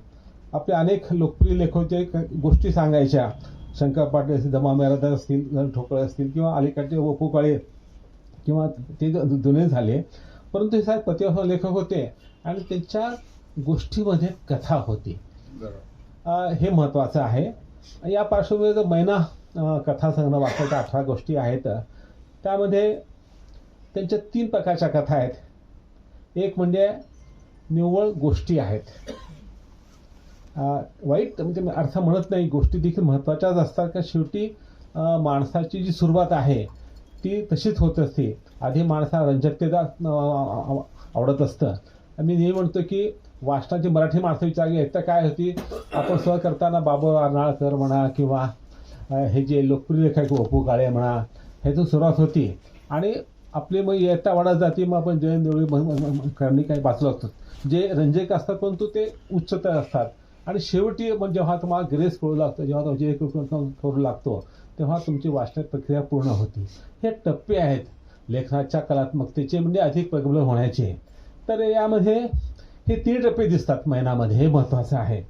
म्हणून मी आधी त्यातली जी प्रगल्भ कथा आहे, जी खऱ्या अर्थात कलात्मक कथा आहे ह्याबद्दल थोडंसं बोलू इच्छितो. आत्ता जी वाचन केली मॅडमनी, टापरे मॅडमनी, ती गंधकथा आहे. तर त्या काळात ते 70 साली कथा लिहिली असते, 87 साली, तेव्हा सत्यकथा ती नक्की छपून आली असते अशी कथा होती. आज ती सत्यकथा आज ती कथा त्याच्या जुनी झालेली आहे. परंतु ही जी कथा अत्यंत हळूवार कथा आहे, त्यात घडत काहीच नाही. एक त्या लेखकाला त्याच्या जुन्या वस्तूमध्ये एक जुन्या अफगाणासोबतची बाटली सापडते आणि त्याला तिची बालमैत्री आठवते आणि मग मुलगी सांगते की ती त्यांची टीचर आहे. ते जे नाजूक बंध आहेत हे दाखवायचा प्रयत्न केलेला आहे. म्हणून ते जे शेवटी त्यांनी कथेमध्ये शेवट केलेला तो कथा फार महत्त्वाचा आहे. त्यामध्ये त्यांनी फार सुंदर केलेलं आहे, सूचक आहे. ते वाचून पुन्हा वाचतो मी त्या स्नोच्या बाटलीत झाकण घट्ट लावलं, स्नोनं माखलेले हात स्वच्छ धुतले, आता स्नोचा वास पूर्ण गेला होता. म्हणजे मनातली जी एक कोमल भावना होती एका बालमैत्रिणीबद्दलची, जी खूप दिवसानंतर पुन्हा एकदा मनात जागृत झाली, ती विरून गेलेली आहे. आणि तत्कालीन सुगंध अडगळी दडवून नाहीसे केले. खरं सांगू आता कोणत्याही नकोच वाटतात. म्हणजे हे बालपणाचं जे हळुवारपणा असतं तो कुठेतरी संपलेला आहे. ह्या कथेतल्या लेखक संपलं परंतु ह्याचं बालपण संपलं. ते आता सांगितलं मी परत 4थीला गेलेलो आहे, त्यांचा पुनर्जन्म झालेला आहे. पण तो मी पुण्यात आलो आईपासून. पुण्यामध्ये साहित्यिकाची मोठी मांडळी आहे. तुमचं आता पुनर्जन्म गोष्टीकडून कथेकडे व्हायला पाहिजे, कादंबरी व्हायला पाहिजे असं वाटतं. तो पुनर्जन्म लवकर व्हावा हा झाला आनंद घ्या ह्या पुनर्जन्माचा. पण लेखक म्हणून जर तुम्हाला पुढे जायचं असेल तर तुम्हाला तो पुनर्जन्म घेतला पाहिजे जिथं तुम्हाला कलात्मककडे वळणारं लेखन केलं पाहिजे आणि त्यामध्ये दादपेक्षा वाचकाच्या मनात किती भेटते हे पाहिलं पाहिजे. त्याची एक दुसरी कथा खेळणीवाला आहे. ती अतिशय मनोविश्रामक कथा आहे. जुनी खेळणी घेणाऱ्या हुसेनची पत्नी मुमताज ही खेळणीशी बोलत असते असं ते कथेचा सार आहे. कारण तिला मूल होत नसतं आणि मग तो मानसशास्त्रज्ञ जो अजय असतो तुला डॉक्टरला दाखवतो आणि मग तिला नंतर मूल होतं. म्हणजे एक अतृप्त म्हणजे आईपणाची आस आहे. मग ती कशी भागवायची ती ही कथा आहे. तशीच ही शीर्षक कथा मैना आहे. तिलाही मूल होत नसतं म्हणून ती पोपट कोंबडा शेळी गाईवर प्रेम करत असते. तिचा तो कोंबडा हरवतो लाल्या नावाचा. तेव्हा तिची तडफड एका आईची ती वेदना तडफड आहे जिचा मुलगा हरवलाय किंवा मुलगा दिसेना झाला असेल. त्यातून तो सापडतो आणि ती बरी होती आणि ती त्या कोंबड्याचे पापी घेते असं लिहिलेलं आहे. तर या ज्या कथा आहेत ना ह्या मानवी प्रवृत्ती, मूल मानवी प्रवृत्ती, प्रेम आहे, वात्सल्य आहे, ह्या घडणाऱ्या कथा आहेत. अशा या काही मोजक्यात चांगल्या जमून आलेल्या कलात्मक कथा आहेत. त्या कुठल्याही संग्रहामध्ये कोणालाही आवडू शकतात. आता काही कथा अशा त्या कथेकडे वळल्यात परंतु गोष्टीतून बाहेर पडल्या नाहीत. त्यामध्ये रेड लाईट आहे, सायली आहे, सगुण अशा कथा आहेत. ह्यामध्ये सकस कथाबीज आहे, शैली खूप चांगली आहे लिखाणाची, परंतु त्यामध्ये त्या कथा पेक्षा त्या गोष्टी वाटतात. त्यामुळे थोडंसं आपल्याला ह्या कथा जर तुम्ही तेव्हा काळात लिहाल, आता ते काही शक्य नाहीये, पण ह्यापुढे तुम्ही कथा की आपली जी कथा आहे हिचं जर बीज चांगलं असेल तर आपल्याला थोडंसं त्याचं पुनर्लेखन किंवा त्याचा विचार केला पाहिजे. आणि आपली कथा लिहिली तर आपण विचार केला पाहिजे की कथा जमलेली आहे की नाही, तर वाचून द्यायचे तर सोडून द्यायचे असं असतं. आणि मग बाकी बऱ्याचशा त्यांच्या गोष्टीवजा कथा आहेत, ते किस्सेवजा कथा आहेत, त्या अतिशय रंजक आहेत. त्यामध्ये टिपिकल ग्रामीण आहे. ह्यांचं पुन्हा वैशिष्ट्य कसं आहे का, ह्यांच्या कथेमध्ये ग्रामीण जीवनाचा सुगंध आहे तसा शहरीकरणाची चाहूल लागली. वाई हे कसं पूर्णपणे ग्रामीण नाही, पूर्णपणे शहरी नाही आहे, असं निमशहरी किंवा निमग्रामीण भागाच्या. आणि तो भाग हा जो सीमारेषा आहेत ना, की ह्या लोकांचे जीवन चित्रण तुलनेत कमी झाले. एक तर पूर्णपणे ग्रामीण चित्रण खूप कथेमध्ये आहे, साहित्यामध्ये आजही होतं, किंवा पूर्णपणे शहरी मध्यमवर्गीय किंवा महानगरी चित्रण होत असतं. परंतु हा जो आता मोठा वर्ग महाराष्ट्राचा जो तर ग्रामीण राहिला नाही फारसा, पण ग्रामीणच्या छटा संपलेल्या नाहीत आणि तो पूर्ण शहरी पण झाले नाही, पण शहरीच्या अनेक गोष्टी गेल्या आहेत. आता ह्या इंटरनेटच्या जमान्यामध्ये, मोबाईलच्या जमान्यामध्ये शहरीच्या अनेक गोष्टी गेलेल्या आहेत. त्यामुळे हिची सरमिसळ चाललेली आहे. ते जुनं सोडवत नाही की ग्रामीण भाग सोडता येत नाही, पण त्यातल्या काही गोष्टी खुपतात आपल्याला. नवीन गोष्टी स्वीकारायचं धाडच नसतं, परंतु त्या महत्त्वाच्या वाटतं, ते आकर्षण वाटतं. अशी जी एक अवस्था निमशहरी लोकांची झाली, त्यामध्ये आपल्याला ह्या कथा आहेत. त्यामुळे आणि हा अनुभव गांधींनी आत्ता पण घेतला असल्यामुळे त्यांचं जे खरं म्हणतो ना, त्यांचा जे परिसर आहे त्यांच्या चिंतनाचा, निरीक्षणाचा, मानवी जो हा निमशहरी आहे, आणि हा तुम्ही नेमका जपून ठेवावा. ह्यातूनच तुम्ही जास्त लिखाण केलं तर ते वेगळा होऊ शकेल. तर हा त्यांच्या कथेचा एकंदरीत बाज आहे. परंतु त्यांची शैली मात्र खूप प्रासादिक आहे आणि रसाळ आहे. आणि ते बोलताना त्या शब्दामध्ये त्यामध्ये अनुप्रास असतो, कोट्या असतात, इतर गोष्टी असतात, त्या वाचताना किंवा ऐकताना खूप चांगलं वाटत असतं. आणि मराठी माती, मराठी ग्रामीण सुगंध घेऊन आलेली आहे. आता मैनाचा उल्लेख मी सांगत नाही, परंतु त्यांचे काही असे वाक्य आहेत ज्यामध्ये एक प्रकारचं प्रतिमा आहे आणि ती ग्रामीण भागाशी निगडीत आहे. कितीतरी संदर्भ पुसले गेले आहेत सोनाक्काच्या कुंकुवासारखे. म्हणजे हे फार महत्वाचं आहे. नेहमीच्या अंधारात चाचपडणारं अंगणी आज छान चांदण्यात दंग झालं आहे. अशा पद्धतीनं जेव्हा ते लिहितात तेव्हा आपल्याला एक खूप वेगळ्या पद्धतीनं सांगता येतं. आणि त्यांच्या कथेमध्ये त्या कथा विश्वाचं अनुषंगानं जे चिंतन येतं ते खूप महत्त्वाचं आहे. त्यांच्या कथेमध्ये चिंतनाचं पहा, ते वाक्य असं आहे, अक्का याला कारणे आपणच आहोत. आईच मुलीला मर्यादा शिकवते, सासू एका स्त्रीचाच अनवधीत छळ करते. आईनं घातलेल्या मर्यादा हा छळ मुकाट सोसतात आणि हीच वृत्ती संक्रमित होऊन त्याची परंपरा नामक घाणेरडी साखळी तयार होते. मग या साखळीवर हॉलमार्क सारखा आपण शिक्के मारतो. एकदा हे संस्कृतीत बसवलं की मग नो आवाज, हे आपल्या जगण्याची रीत आहे. तर हे जे चिंतन आहे अतिशय प्रगल्भ चिंतन आहे, परंतु हे ठिगळ्यासारखं नाही, ते त्या कथेचा भाग म्हणून आलेलं आहे. हे त्यांचं सामर्थ्य आहे. त्यामुळे हे त्यांच्या लेखनाचं वैशिष्ट्य आहे. आणि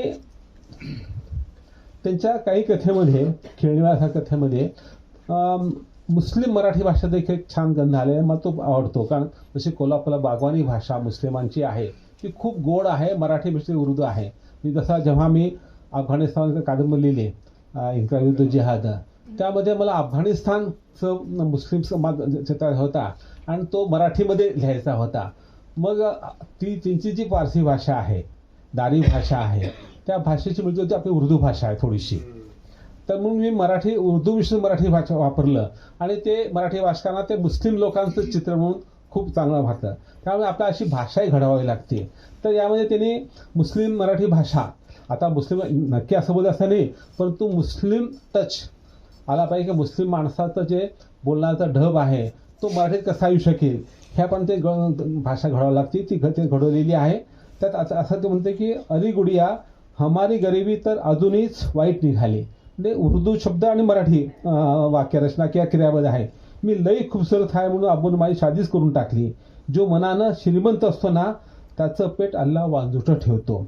मजदूरी से मजबुरी बहुत बेकार है बेटी चलो छोड़ दो. ही जी भाषा आहे अशी ती भाषा बोलत असं मला वाटत नाहीये, परंतु वाचक हा मराठी वाचक आहे, कथा मराठी आहे, पण कॅरेक्टर्स हे मुस्लिम आहेत. तर त्या मुस्लिमचं कॅरेक्टर्सचं जे अंतरंग आहे, त्यांच्या बोलण्याची शैली आहे, ह्याचा कुठेतरी आपल्याला परिचय व्हावा म्हणून अशा पद्धतीने भाषा घडली आहे. ही भाषा घडवणं हे लेखकाचं सामर्थ्य असतं आणि हे सामर्थ्याच्या काही खुणा ह्यांच्या लेखात नक्कीच आलेल्या आहेत. म्हणून मला असं वाटतं की मैना कथासंग्रह हा रंजक तर आहे, प्रत्येक कथा वाचनीय आहे. त्यातल्या काही कथा तुम्हाला प्रगल्भ जीवनाचं दर्शन घडतात आणि काही हळूवार ज्या भावना असतात माणसाच्या त्याचा गंध घ्या किंवा खेळणीमेळा घ्या किंवा ती दुसरी कथा घ्या, त्या कथेमधून मैनासारखी कथा घ्या, त्यामध्ये स्त्री जीवनाचं जे चित्रण आहे, वात्सल्य असेल, प्रेम असेल किंवा अतृप्ती असेल, हे खूप त्यांनी चांगलं घेतलेलं आहे. म्हणून ह्या लेखकाची प्रतिभा लेखन क्षमता नक्कीच मोठी आहे. लोकजीवनाशी त्यांच्या प्रश्नाशी एकरूप झालेल्या त्यांच्या लेखणीने अधिक सामर्थ्याने भोवतालच्या वर्तमानाला आणि धगधगत्या प्रश्नाला हात घातला पाहिजे.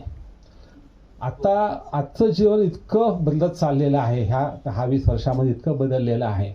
आज जसे माणसाचे वैयक्तिक भावजीवनाचे प्रश्न आहेत, नातेसंबंध आहे, लग्न आहे, घटस्फोट आहे, इतर जे काय आपले रोजच्या जीवनाचे प्रश्न, कुटुंब संस्थेचे प्रश्न, ते तर महत्त्वाचे आहेतच, पण त्या कुटुंब संस्थेला देखील आजच्या भारतीय प्रश्नांनी वेढलेलं आहे. आज भारताचं समाज जीवन जे व्यथित झालेलं आहे, अन्यायग्रस्त आहे, दडपलं गेलेलं आहे, ह्याची 3 कारणं आहेत. एक म्हणजे आपल्यावर राजसत्तेचं फार मोठं आक्रमण झालेलं आहे आणि अनेक कायदे, अनेक स्कीम्स ज्यामुळे माणसाचं जीवन उद्ध्वस्त होतं. एक होते बहिरेवाडीमध्ये एक गाव पुढं उद्ध्वस्त होणं धरणासाठी. ही वस्तुस्थिती, धरण कोणी घेतला, त्या गावाने घेतला नाही, राज्यकर्त्यांनी घेतलेला आहे. तो किती बरोबर हा प्रश्न वेगळा.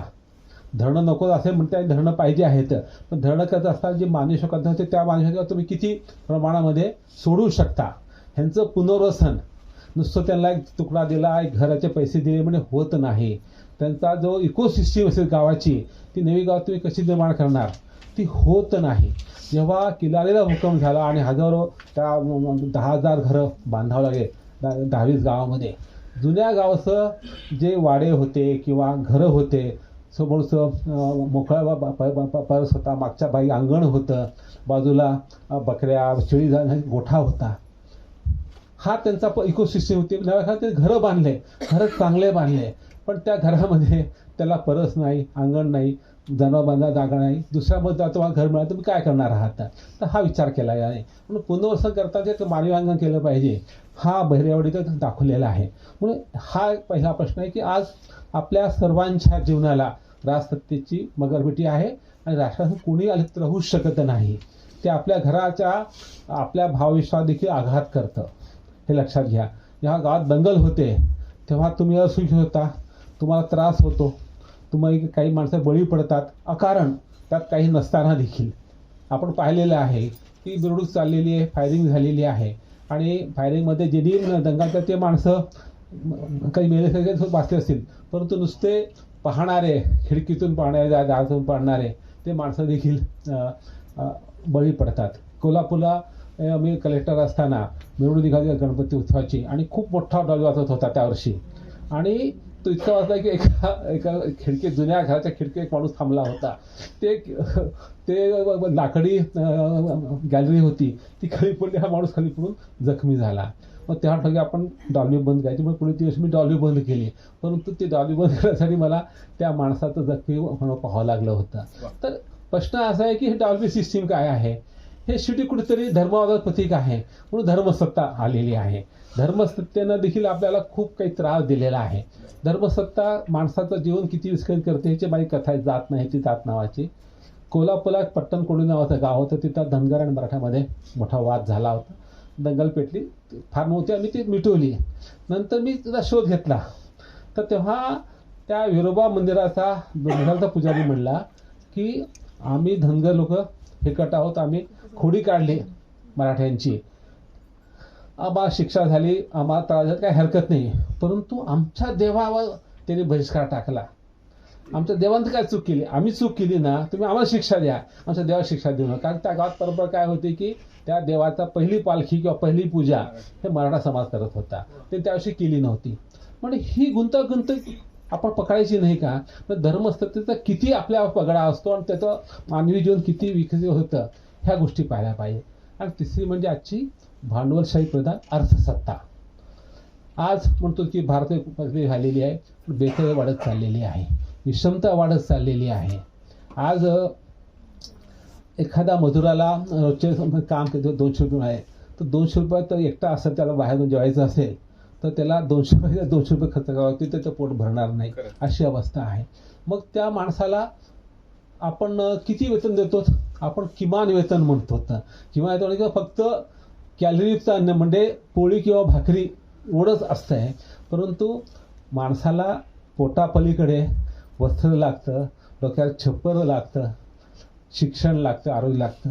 ह्यासाठी पैसा कुठे असतो? म्हणजे आजही भारतामध्ये 1/3 लोक दारिद्र्याखालची आहेत. एक लेख लिहिला होता मी की आजही आम्ही असा भारत निर्माण करू शकलो नाही तर तिथं भारताचा प्रत्येक माणूस रोज रात्री पोटभर जेवून आपल्या स्वतःच्या घरात, छप्पर असलेल्या घरात उबदार पांघरुण घेऊन थंडीमध्ये झोपी जातो. असा भारत आपण निर्माण करू शकलो नाही. तर आजही आपल्याला अन्नाची तुटवडा आहे. 64 साली साईनं गाणं लिहिलं होतं, ऐसा बने समाज सबको मिले अनाज. गाणं येते, तुम्ही काय ऐका, यूट्यूबवर ऐकलेलं. म्हणजे केवळ अन्न देखील मिळत नाही, ती मिळावं अशी त्या साईनं प्रार्थना केली त्या गाण्यामध्ये. आजही ती साकार झालेली नाही. आजही भारतामध्ये अनेक कुटुंब रात्री उपाशी झोपतात. संख्या कमी झालेली आहे, आधी खूप जास्त होती, परंतु संख्या वाढलेली आहे. 30% म्हणजे आज 25% म्हणतो की आपल्या आधी 50% होती, पण तेव्हा 50% असताना तेव्हा लोकसंख्या 100% होती. आज 140 कोटी झाली तर 30% म्हणजे तेवढंच प्रमाण राहिलेलं आहे ना ॲब्सोल्यूट नंबरमध्ये. तर हा जो भाग आहे, तर हे सर्व प्रश्न आजचे अस्वस्थ वर्तमान आहे. धर्मसत्ता, राजसत्ता आणि आर्थिक सत्ता, विषमता, ह्यातून मानसिक जीवन भरलं जातं. आता बेकारी समस्या किती मोठी आहे. एखादा मराठा दुष्काळी पट्ट्यातला शेतकऱ्याचा मुलगा असेल, चांगला हुशार आहे, त्याला तो परीक्षा पास झाला CET आणि त्याला पुण्याला CUP नंबरला इंजिनिअरिंगला, वाटतं किती छान होईल. पण बापाचे कोरडवाहू शेती आहे, त्याला 2 लाखाचं कर्ज आहे, ते फेडतायत, त्यांना नोटीस आलेली आहे. आणि अशा अनेक लोक आत्महत्या करतात. त्यांच्या मुला इथे यायचं गव्हर्नमेंटची शासकीय फी आहे, ती फी प्लस त्याचा ह्याचा खर्च पाहिजे, त्याला वर्षाला 1-1.5 लाख खर्च येतो. आणि बापाला 1 लाख कर्जासाठी फेडता येते म्हणून तो आत्महत्या करतो. मुलगा शिकू शकेल का इथं? मग हे प्रश्न आपण कुठे मांडणार आहोत? आणि दुसरं मग MPSC आज पुण्यामध्ये किमान 1 लाख मुलं स्पर्धेची तयारी करतात आणि वर्षा किती 100-200 पेक्षा जास्त नसतात. मी नेहमी जात होतो कोचिंग क्लास, मला प्रत्येक वेळी जावं वाटत नाही, पण तो बोलवतात, जावं लागतं, इच्छा असते मुलांची, जातो. त्याला हे सांगतो की बा तुम्ही समजा क्वालिफाय झाले हे तर तुम्ही कमी बुद्धिमान नाहीत. 100 पैकी 80%ला पहिला आला आणि त्यात 10 मुलं होते, 11 मुलं आहे की 60% मागे, तरी तू बुद्धिमान आहेस ना. मी माझ्या बॅचवर सांगतो, आमची बॅच 10ची होती आणि मी टॉपर होतो म्हणून माझी DYSP आणि डेप्टी कलेक्टर मी फर्स्ट होतो. माझा एक मित्र, ते नाव तुम्हाला नंतर सांगेन मी, तो म्हणला की तू काय करणार, त्याला पोलीस व्हायचं होतं. म्हणलं तू डेप्टी कलेक्टर हो, म्हणजे 11 तुझा इकडं माझा नंबर लागून जाईल. तसंच मी केलं शेवटी, कारण मला इकडे यायचं होतं, तिकडं मला रस कमी होता थोडासा. आणि तो नंतर माझ्यासारखाच तो देखील IPS झाला आणि तो DIG रिटायर झालेला आज माझ्यासारखाच. तर हे जे प्रश्न आहेत, हे प्रश्न महत्त्वाचे आहेत. म्हणून मला काय वाटतं की माणसानं वैयक्तिक प्रश्नाला भिडलंच पाहिजे, ते गरज आहे. परंतु केवळ तेवढा थांबून आपला लेखक चालणार नाही, लेखक मोठा होणार नाही. तर तुम्ही त्यासाठी केलं पाहिजे. तुमच्यात ती क्षमता आहे, ती क्षमता आहे हे सांगण्याचं विवेचन हे प्रास्ताविक होतं. दुसऱ्या पुस्तकासाठी तुमचा एक होते बहिरेवाडीसाठी. ही कादंबरी एका गावाची कहाणी आहे. हे गाव धरणामुळे संपून गेलेलं गावाचं आहे. त्या गावाचं पूर्ण चित्रण केलेलं आहे आणि एक अतिशय ग्रामीण त्याला शहरी वातावरण सुधारण्याचा स्पर्श झाला असं गाव घेतलेलं आहे. आज तसं कुठलं गाव राहिलेलं नाही आहे. आज प्रत्येक गावाला शहरी परिसर स्पर्श झालेला आहे. परंतु ह्यातल्या अनेक गोष्टी आजही कायमखाची समस्या आहेत. ह्यात तुम्ही जे चित्रण केलेलं आहे खूप सुंदर आहे. कॅरेक्टर्स म्हणा, अनेक पात्र केलेले. जेव्हा तुम्ही अनेक पात्राचं चित्रण करता तेव्हा ती कादंबरी होते. आणि एका कादंबरी 5-50 पात्र तुम्हाला रेखाटतात, प्रत्येक पात्र जिवंत होतं, तेव्हा ती कादंबरी मोठी असते. तशी आपल्याला मोठी आहे, पण ह्याला थोडा मेलोड्रामा जास्त आहे, थोडं भावुकता जास्त आहे.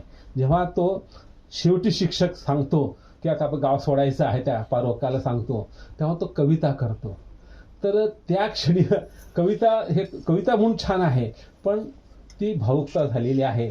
त्यात तुम्हाला कविता आवडली असेल म्हणून तो तुमचा तो भाग असेल, परंतु कादंबरीमध्ये क्लायमॅक्समध्ये कविता, सिनेमात शोभतं गाणं, पण इथं नाही शोभत चांगल्या कादंबरीमध्ये असं वाटतं. म्हणजे कादंबरीची वाचताना छान वाटतंय, परंतु कुठेतरी वाटते की मोठी कादंबरी आहे, ते काही गोष्टी आपण टाळल्या गेल्या पाहिजेत.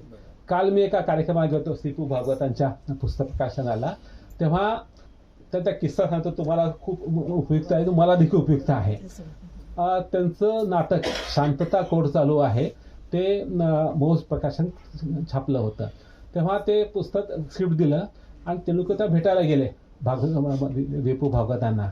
त्यामुळे मी आत्ताच प्रूफ तपासले, म्हणले तुझे शेवटचं बेणारेचं ते स्वगत आहे ते जरा मला थोडंसं खटकलं. मग काय खटकलं म्हणले, तो म्हणत की माझ्या देहानं माझा घात केला आणि ह्या देहानं मला सुख पण दिलेलं आहे. तर त्यामध्ये ती जी भाषा वापरलीस किंवा तिने स्वतःला खूप दोष दिलेला आहे, तो जास्त भर आहे. हा कुठं चुकतो, फोकस ढळलेला आहे, तू विचार कर. ते बोलले, तेलुकर म्हणले मला पटलं, म्हणले द्या 2 कागद म्हणले. तिथं बसले आणि ते पूर्ण 2 पानाचा स्वगत त्याने रद्द केलं, नवीन लिहून काढलं आणि केलेला. तर असा संपादक लेखकाला मिळाला पाहिजे. तो तुम्हाला मिळाल्यानंतर तुम्ही कराल, परंतु आपण आपलं संपादक व्हायला पाहिजे की आपण नंतर वाचलं की ह्यामध्ये भावुकता कुठे आहे, मेलोड्रामा कुठे जास्त आहे, कुठे अतिशयोक्ती आहेत का, कुठे आपण जरा अति चित्रण जास्त केलेलं आहे का, वाजवीपेक्षा जास्त वर्णन केलेले आहेत का, हे कमी व्हायला पाहिजे. तर शेवटी आपण जर आपल्या कादंबरीकडे तटस्थपणे पाहायचा प्रयत्न केला, होऊ शकतो तुमच्या 25-30 पानं कमी झाली असते. म्हणतं सिनेमामध्ये एडिटर कट मारतो, 2-3 सिनेमा असतो 3 तासामध्ये 2 तासात आणतो. तर असा एडिटर आपल्याला गरज साहित्यामध्ये मराठीत शक्य नाही आहे, तर आपणच व्हायला पाहिजे. पण तुमच्यात ती क्षमता आहे. म्हणून एक होता बाहेरवाडी ही खरंच कादंबरी महत्त्वाची आहे. जसं तुम्ही म्हणलात वाटतं की बनगरवाडी आहे, पडघोली कादंबरी आहे, त्या कादंबरी आली. पडघोली जास्त आहे, त्या बनगरवाडी जरा वेगळ्या पद्धती कादंबरी आहे. पण ह्याची तुलना आपण करू शकते. एक जुनं गाव म्हणजे शेषांग खूप आहे आणि गाव उद्ध्वस्त झाणं तिथं वेगळं कारण आहे. इथं कारण हे बाह्य कारण आहे, सरकारचं नीती आहे. विकास होतो, धरणामुळे पाणी मिळणाऱ्या गावाचा विकास होतो आणि जे गाव डुबून जातात ते गावाला प्रगांधत होत आहे, तर त्या ठिकाणी केलेलं आहे. तर तुम्ही हा जो समस्या ती खूप चांगली आहे, त्यामुळे ही कादंबरी दुसऱ्यावर अत्यधिक आनंदी गोष्ट आहे. ह्याचा जर सिनेमा आला तर निश्चित तो चांगला होऊ शकेल असं वाटतं. कारण एक बायगॉन इरा जे संपून गेलेलं आहे ते चित्र देखील महत्त्वाचं आहे, कारण ते शेवटी एक तो डॉक्युमेंटेशन आहे की असं आपले गावं होतं, अशी संस्कृती होती, आता जी बऱ्यापैकी संपत आलेली आहे, बदलत चाललेली आहे. परंतु जुन्या संस्कृतीचे अवशेष किंवा मुळं असतात ते कधी संपत नाहीत आणि त्यातलं वाईट भरून गेला हरकत नाही, पण त्यातलं जे चांगलं आहे त्याला लेखकाने खतपाणी घालून त्याला जिवंत केलं पाहिजे. आणि असं जिवंतपणा आपण केलेला आहे. म्हणून एक होती बहिरवाडी कादंबरी खूप महत्त्वाची कादंबरी असं वाटतं मला. ह्या दोन्ही पुस्तकांना मी तुम्हाला धन्यवाद देतो आणि ते सांगता देतो की तुम्ही आता जरा अधिक गंभीरपणे काही गोष्टी कमी करून जरी केल्या तर हरकत नाही. तो काय ते का की अनेक लेखकांना भाषणाची फार सवय असते. आमचे कुरुंकर गुरुजी रोज बाहेर जायचे आणि त्यामुळे त्यांचं लिखाण कमी झालेलं आहे. आणि काही लोक म्हणतात की आपलं लिखाण जास्त करायचं आहे. दत्तवान पोद्दार आपले आहे, त्याला शिवचरित्र लिहायचं, त्या शासनानं त्यांना ग्रँट दिली, परवानगी, सगळ्या गोष्टी द्या, पण ते शेवट पण ते लिहू शकले नाहीत, कारण ते रोज काही व्याख्यानं लिहायचे. तर हा असं नको. आपल्याला आपलं आता काय आहे, आता तुम्ही व्हीआरएस घेतलेली आहे, तर लिखाण घेतली असं लिखाण करा, बाकी गोष्टी काय होता. मी देखील आफ्टर रिटायरमेंट मी ठरवलं की शास्त्री पद स्वीकारायचं आणि मला 2 पदं आली. मॅटमध्ये मला मेंबर होता, ती हायकोर्ट जजची पोस्ट होती. ती नाही केली. माहिती आयुक्त आयोगाची मी नाही केलं. म्हणलं आपल्याला गरज नाही, आपल्याला पेन्शन मिळते, आपल्याला लेखन करायची, चळवळ करायची, मराठीचे काम करायचं. माझं कसं 2, एक लेखन करायचं आणि मराठीचे काम करायचं, ह्या 2 गोष्टी केल्या होत्या. आणि काही गोष्टी केल्या, पण बाकी गोष्टी करत असताना लेखन कधी सोडलं नाही. दररोज आपल्याला 2-3 तास लेखनासाठी किंवा वाचनासाठी काढलाच पाहिजे, तर लेखक राहतो. आणि आता आपल्याला नो एक्सक्यूज. नोकरी सव्वा मला खूप काम असतं, लावं असतं, ठीक आहे. मी देखील कलेक्टर होतो. मी पण त्या काळामध्ये दर 2 वर्षामध्ये एक पुस्तक आलेलं आहे. माझ्या त्या 30 वर्षामध्ये माझे 15 पुस्तक आले होते सर्व्हिसमध्ये. ठरवून केलं होतं. तुम्हाला सुचतंय ना, लिहा वाटतंय ना, ते महत्वाचं आहे. शेवटी आपला वाचक वर्ग असतोच. आपण सुचल्यानंतर आपल्या पद्धतीनं, आपल्या क्षमतेनं, प्रतिभेनं ते फुलवायचं, लिहायचं असतं, ते लिहावं तुम्ही. आणि वाचका विचार फार करू नये. आपला वाचक वर्ग असतोच. मराठी माणसं भेटल्यानं सांगा, हो तुमचं मी अमुक वाचलं होतं, तमुक वाचलं, तर म्हणून कळवत नाही, तर जाऊ दे, काही फरक पडत नाही. जोपर्यंत तुम्ही छान लिहिता, तुम्हाला प्रकाश मिळतो, आपण लिहित राहावं. आणि भौभूती सांगून गेला केव्हा तरी कुठेतरी आपला एक वाचक भेटेल. भौभूती इतका महान लेखकाला ती प्रश्न पडला होता, त्यामुळे आपण तसे फार छोटे लेखक आहोत. तेव्हा तुम्हाला रांजणे एकच सांगतो की हे दोन्ही पुस्तकं अत्यंत वाचनीय आहेत, लोकांना आवडतीलच. परंतु लोकप्रियतेच्या पलीकडे जाऊन त्यांच्या मनात हे पुस्तक दीर्घकाळ कसं राहील असं जर आपण लेखन करू शकलो तर त्यामध्ये ही भैरवडी कादंबरी नक्कीच आहे. परंतु ती अधिक टिकून राहिली असती तर काही गोष्टी केल्या असतात. पण ठीक आहे, पुढल्या कादंबरी तुम्ही नक्की करा. आणि तुमचं कादंबरीचं तुमचं एक तुमच्याकडे क्षमता आहे, तुम्ही असा मोठा विषय घ्या आणि बदलतं समाज जीवन घ्या. तुमचं वाईला तुम्ही जे पाहिलेलं आहे, बदल पाहिलेला, ते होऊ शकते ना, त्या गोष्टी करू शकता. अनेक गोष्टी शेवटी आपला परिसर. आणि माझं कसं आहे का की तुमचं एक वाईला तो आयुष्य गेलेलं आहे. मी 15 जिल्ह्यात काम केलं, त्यामुळे मी पूर्ण एका अर्थ भारतीय लेखक आहे. मी एका गावाचा लेखक नाहीच आहे, मी बंजारा लेखक आहे.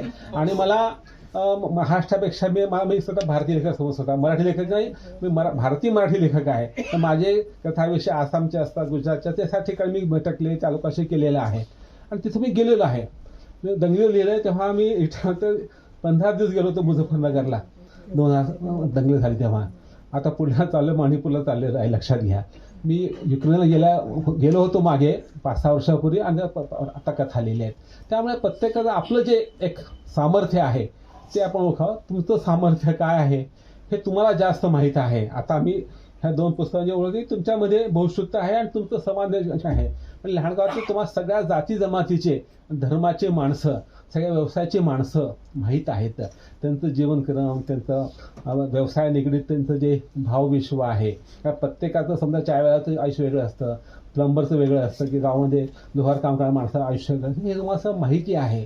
तर त्यावर तुम्ही अधिक पद्धतीनं लिहिलं पाहिजे. आता यांत्रिकरणामुळे बारमध्ये पूर्णपणे आज नष्टाचे मार्ग झालेत. त्या पुन्हा आपण रिवाय केलं विश्वकर्मा योजनेमुळे, होईल किंवा नाही माहीत नाही आहे. आता लेस जोशी कादंबरी सिनेमा पाहिला असेल की जुना लेस मशीनवर काम करणाऱ्या माणसाला नवीन मशीनमध्ये काम करावं वाटत नाही आणि तो संपून जातो. तर ही शोकांतिका आहे एका माणसाची, न बदलणाऱ्या माणसाची. ती चांगली का वाईट हा भांगणी त्या माणसाचं शोकांतिका आहे. ते सूचित करते की आपला माणसा बदल केलाच पाहिजे. परंतु हा जो बदल होत आलेला आहे, हा बदलामुळे जे स्थित्यंतर होतं, म्हणजे जो त्रास होतो, जो आवाज किंवा वेगळा संघर्ष होतो, तो आपला ते पाहायचा प्रयत्न केला पाहिजे. जेव्हा रेल्वे रूळ बदलते तेव्हा खडखडाट होतो, तसं जीवनाच्या संघर्षाचा बदल होणारच आहे. तर हा बदलतं जीवन तुम्ही पाहायचा प्रयत्न करावा. त्यात तुमची क्षमता आहे. ह्या कथेमध्ये तुम्ही जे वर्णन केलेलं आहे ते खेळणी वयाचं केलेलं आहे. महिन्यामध्ये काही गोष्टी केल्या, त्या दुसरी जी कथा आहे ज्या ती कोंबड्यावर प्रेम करते ती कथा असेल. ह्या सर्व कथा ज्या आहेत ह्यातून तुमचं जे एक जीवन आहे, ज्यामध्ये निसर्ग आहे आणि निम्न स्तरावर काम करणारे, जगणारे, संघणारे माणसं आहेत. हा जो तुमचा अनुभव खूप महत्त्वाचा आहे. हा अनुभव फार कमी लोकांना येतो. हा अनुभव तुमच्या भावमनात आहे. तो फक्त तुम्ही कशा पद्धतीने व्यक्त करता, कोणत्या माध्यमातून व्यक्त करता हे महत्त्वाचे तुम्ही करायचा प्रयत्न करावा अशी मी तुम्हाला शुभेच्छा देतो. आणि तुमच्या हातून मोठी कादंबरी आणि चांगला दर्जा कथाचा निर्माण व्हावा शुभेच्छा देतो. आणि खात्री आहे की तुम्ही निश्चितपणे पुढील काळामध्ये पुढील 5-10 वर्षामध्ये अधिक मोठे लेखक व्हाल. तुम्हाला माझी शुभेच्छा. धन्यवाद.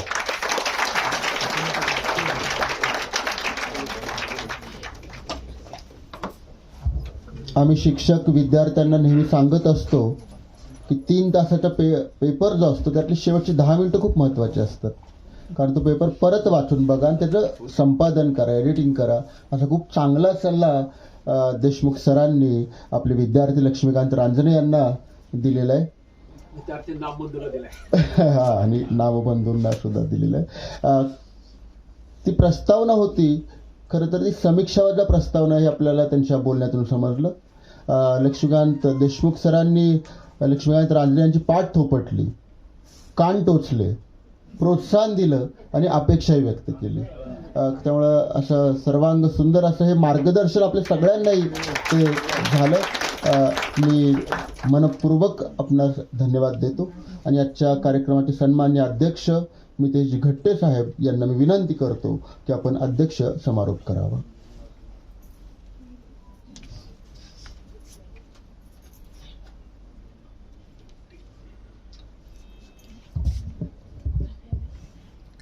सुरुवातीलाच ओळख करून देताना सांगितलं की वाईचा असलेला नातवलकडून सांगितलं की वाईचा जावई आहे आणि जावई कोणत्याही क्षेत्रात असला किंवा कोणत्याही पदावर असला तरी सासूरवाडीत गेल्यानंतर थोडासा बवरून जातो. तशी अवस्था काही या ठिकाणी झालेली आहे. श्री लक्ष्मीकांत रांजणे यांच्या या 2 पुस्तकांच्या प्रकाशन समारंभी उपस्थित आपल्या सर्वांचे मार्गदर्शक, ज्यांनी भारतीय प्रशासनाची बखर लिहिलेली आहे, ज्यांचा प्रशासनाचा अनुभव खूप मोठा दांडगा आहे. आत्ताच सरांनी सांगितल्याप्रमाणे जवळजवळ वेगवेगळ्या जिल्ह्यांमध्ये काम केल्यानंतर ज्यांना संपूर्ण महाराष्ट्र मुखोद्गत झालेला आहे, तिथल्या संस्कृती, माणसं ही सगळी ज्यांना माहीत आहेत, असे 91व्या मराठी साहित्य संमेलनाचे अध्यक्ष माननीय लक्ष्मीकांतजी देशमुख सर, पुस्तकाचे लेखक लक्ष्मीकांत रांजणे आणि त्यांच्या प्रेमापोटी उपस्थित असणारे आपण सर्वजण. खरं तर मला या ठिकाणी का बोलवलं हा प्रश्न मनामध्ये गुंजत होता. कारण पोलीस आणि साहित्य यांचा तसा संबंध फार क्वचित येतो. म्हणजे मला आठवतं की मी ठाण्यामध्ये काम करत असताना आमच्या SP-नी त्यावेळचे जैन महामुनी तरुण सागरजी यांना पोलिसांना मार्गदर्शन करण्यासाठी बोलवलं होतं. त्यावेळी ते म्हटले होते कि संत और पुलिस दोनों एक ही काम करते हैं समाज सुधारने का, सिर्फ फर्क इतना है कि संत अपने शब्दों के माध्यम से समाज बदलना चाहते हैं और पुलिस अपने हाथ के डंडे से. त्यामुळं आमचा संबंध हा तसा बघितला तर शब्दांपेक्षा बाकीच्या मारावर जास्त असतो.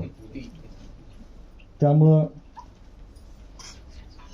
पोलीस म्हटलं की समोर जी प्रतिमा येते त्या प्रतिमेला आपण नेहमीच बळी पडत असतो.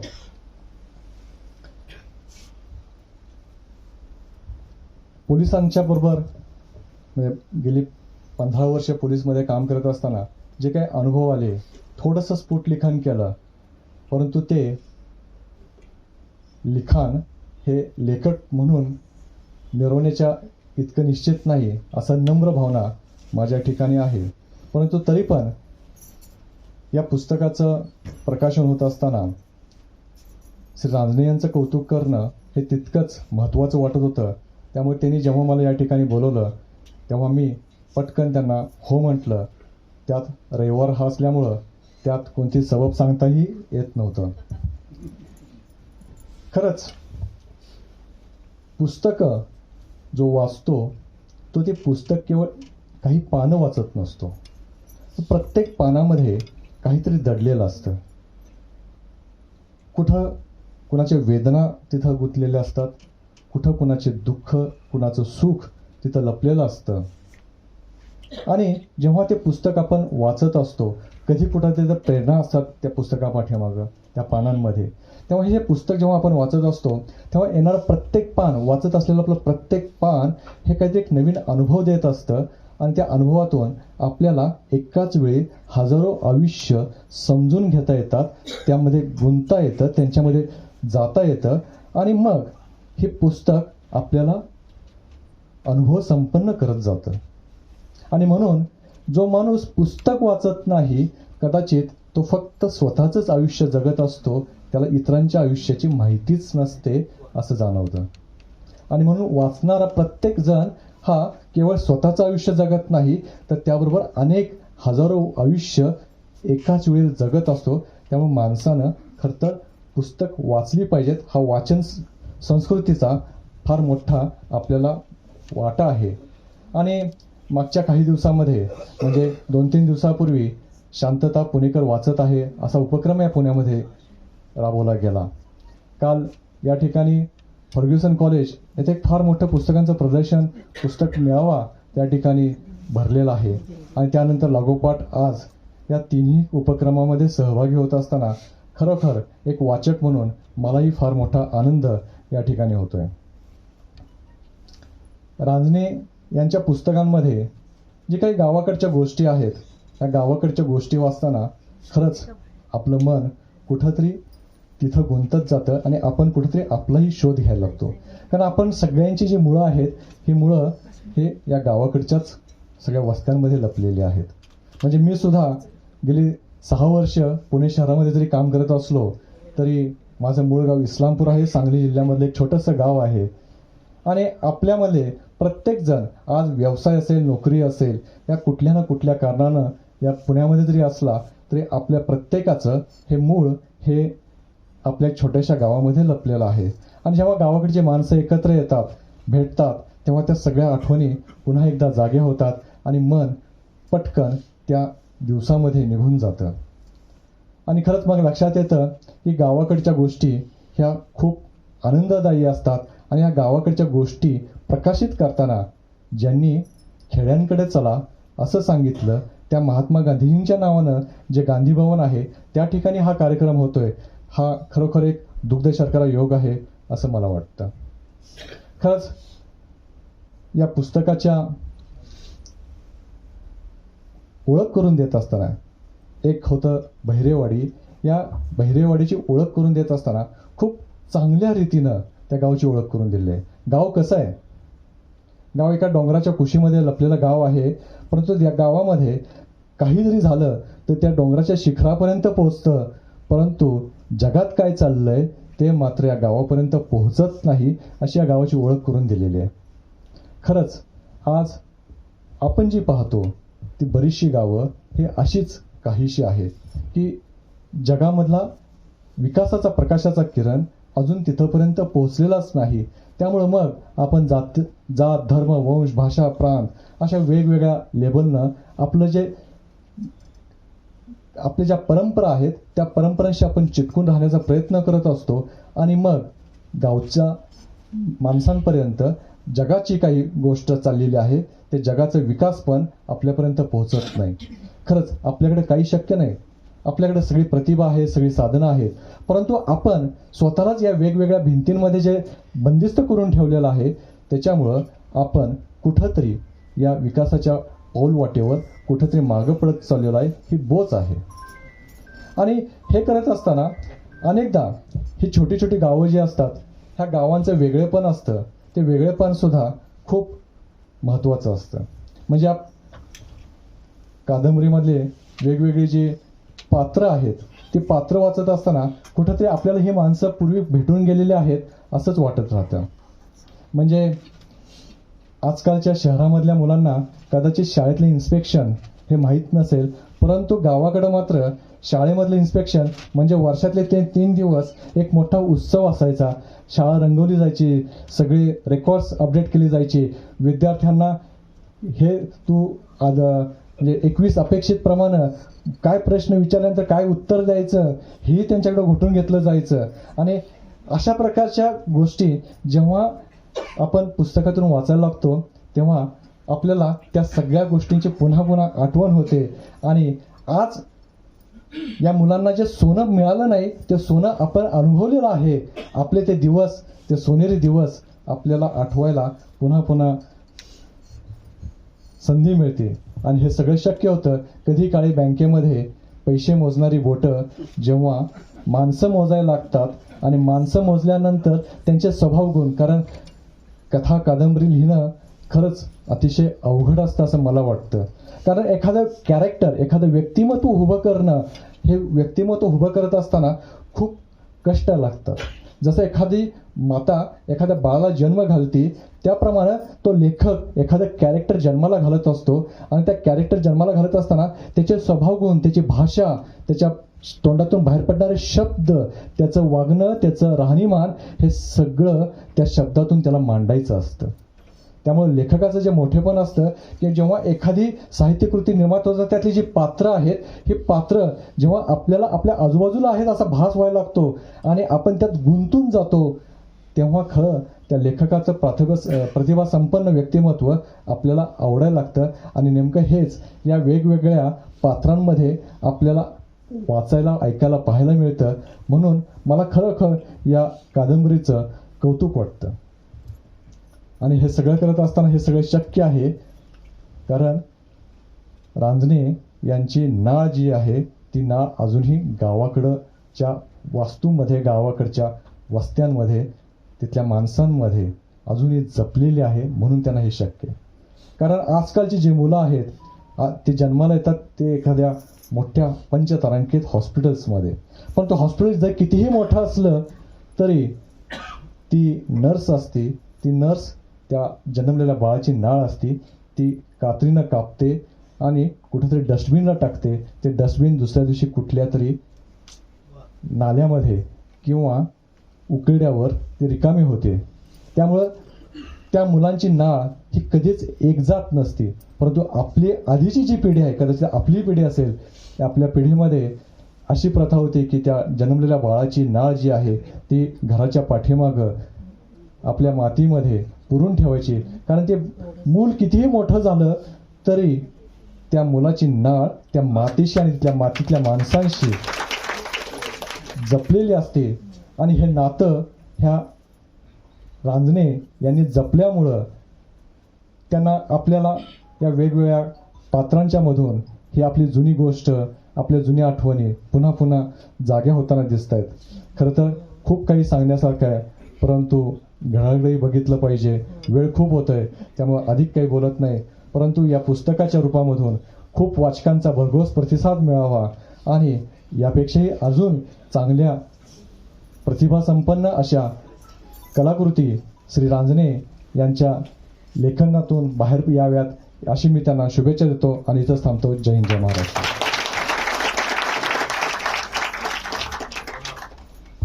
वाईचे जावई म्हणून नक्कीच आम्हाला घट्टेचा आपला अभिमान वाटतोय. कारण आपण या दृष्टीने बघितलं पाहिजे की देशमुख साहेब अशा विचारवंताला ही पुस्तकं आवडणं, लोकांमध्ये काम करणारे घट्टे साहेब सतत लोकांमध्ये त्यांना हे पुस्तक आवडणं, म्हणजे विविध स्तरातल्या वाचकांना नक्की ही दोन्ही पुस्तकं आवडतील याची खात्री आपल्याला घट्टे साहेबांच्या विवेचनातून झाली. मी त्यांना अध्यक्षस्थानी आपण बसल्याबद्दल, भूषवल्याबद्दल आणि आपलं मनोगत प्रकट केल्याबद्दल मनपूर्वक धन्यवाद देतो. आणि रांजणे नेहमीच त्यांच्या लेखाचे कौतुक, रसपूट लेख असतात, पण अगदी कौटुंबिक चर्चा करावी, एकत्र वाटत असे लेख नेहमी त्यांचं वाचन जेवणाच्या टेबलवर चाललेलं असतं. माझ्याशी ते चर्चा नेहमी करत असतात. शेवटच्या भागाकडे आपण येतोय. मैना हा कथासंग्रह, त्याची किंमत आहे 350 रुपये आणि बहिरेवाडी कादंबरी आहे त्याची किंमत आहे 600 रुपये. खरं तर रांजणे म्हणत होते आपण मोफत वाटू, पण मोफत वाटली तर पुरणार नाहीत, म्हणून खूप कमी किमतीत आणि स्वतः तोशी सोसून 350 रुपयाची मैना कथासंग्रह केवळ 150 रुपयामध्ये आणि 600 रुपयांची कादंबरी 200 रुपयामध्ये, इतक्या 1/3 किमतीमध्ये जर आज आपल्याला घ्यावीशी वाटतील तर आपण घेऊ शकता. कार्यक्रम झाल्यानंतर आपण प्रति आहेत ना तर 40 प्रती आहेत आता फक्त उपलब्ध. तर या कार्यक्रमानंतर आपणा सर्वांसाठी चहा पाणी आणि अल्पहाराची व्यवस्था केली. आपण जरूर त्याचा स्वाद घ्यावा. आणि शेवटचा भाग म्हणजे आभार प्रदर्शन. सवंगडी ज्येष्ठ नागरिक संघाच्या सन्मान्य उपाध्यक्ष सौभाग्यवती नीनादेवी देसाई मॅडम यांना विनंती करतो की आपण या प्रकाशन सोहळ्याचं आभार प्रदर्शन करावं.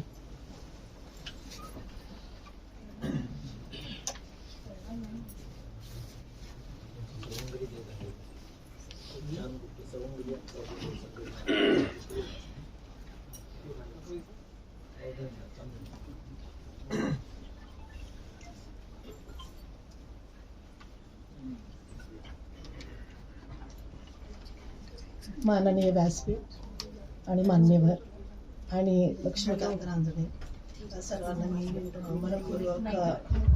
मनपूर्वक वंदन करते सर्वांना. आणि रांजणे सरांनी मला इथं आमच्या सवंगडी ज्येष्ठ नागरिक संघाकडून बोलण्याची संधी दिली, त्यासाठी मी त्यांचे खूप खूप आभारी आहे.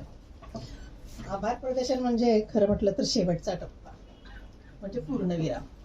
म्हणजे पण तरी सुद्धा हा पूर्णविराम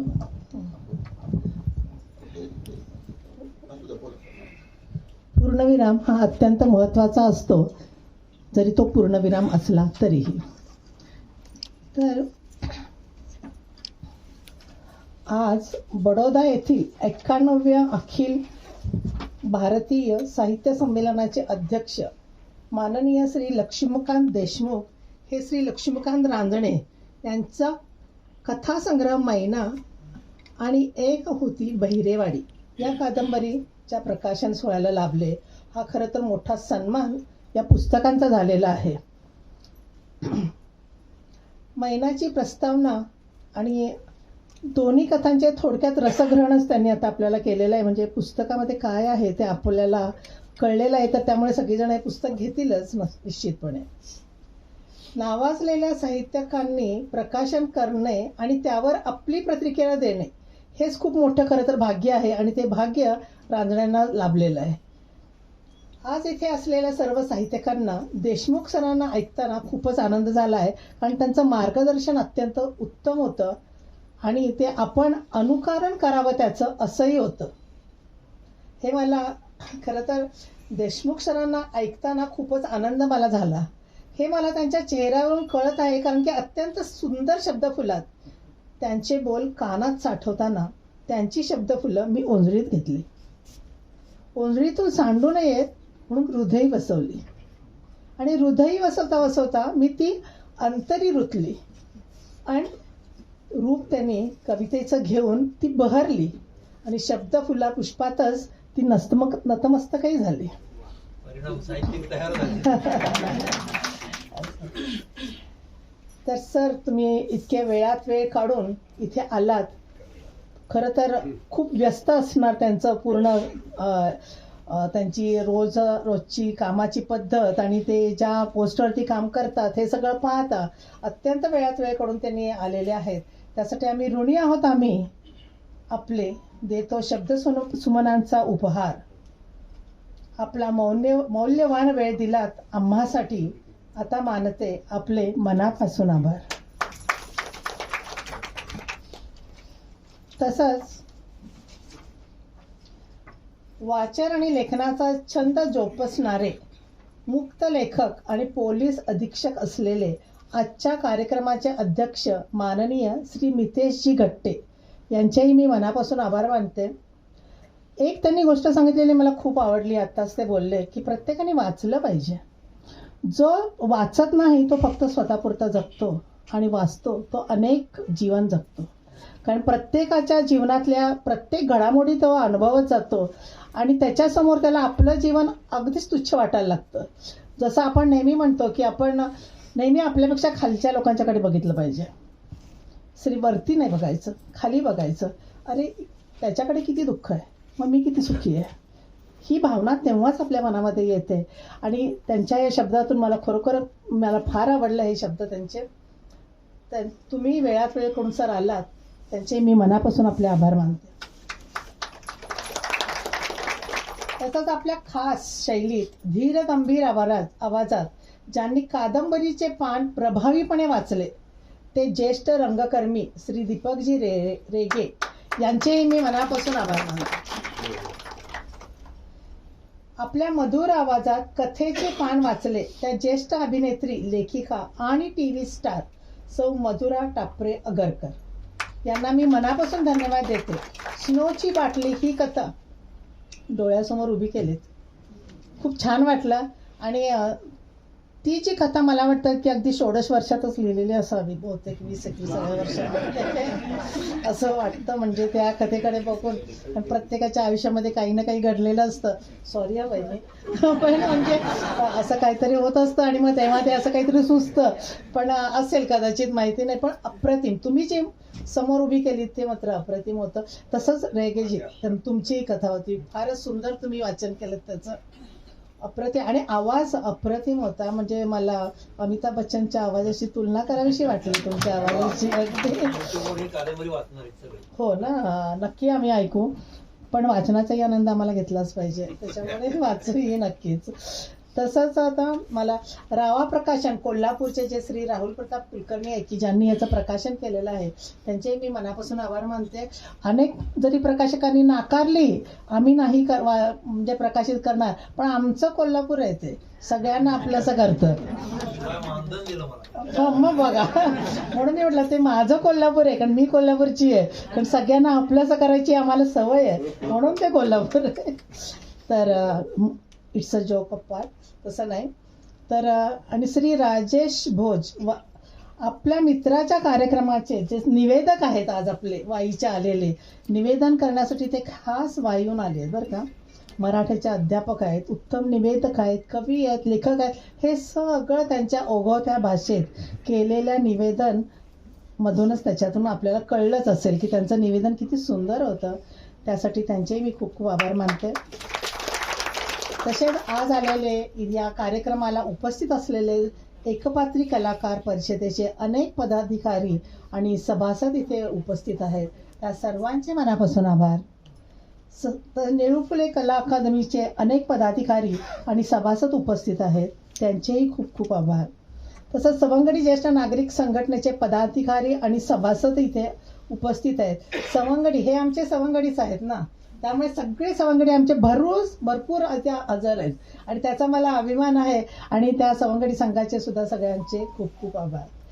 त्याचप्रमाणे कुसुमाग्रज कट्ट्याचे अध्यक्ष आज इथे जोग सर इथे हजर आहेत, त्यांचे आणि मेघनाताई त्यांचेही सगळ्यांचे आभार मनापासून. तसेच वसुधा क्रिएशन श्री रांजणे यांचे नातलग आलेले आहेत. तसेच वाई पुणे मित्रपरिवार सर्वांचे मनापासून आभार आहेत. तुमच्या सर्वांच्या उपस्थितीमुळेच हा कार्यक्रम फुलला आहे. आणि सर्वात शेवटी गांधी भवन हा हॉल ज्यांनी आपल्याला उपलब्ध करून दिला त्यांचे आभार न मानून कसं चालेल. त्यांचे आभार तर आपण आधी मानले पाहिजेत. त्याच्यामुळेच आपण असं AC मध्ये इथे बसू शकलोय आणि छान हे ऐकू शकलोय, तर त्याच्यामुळे त्यांचेही आभार.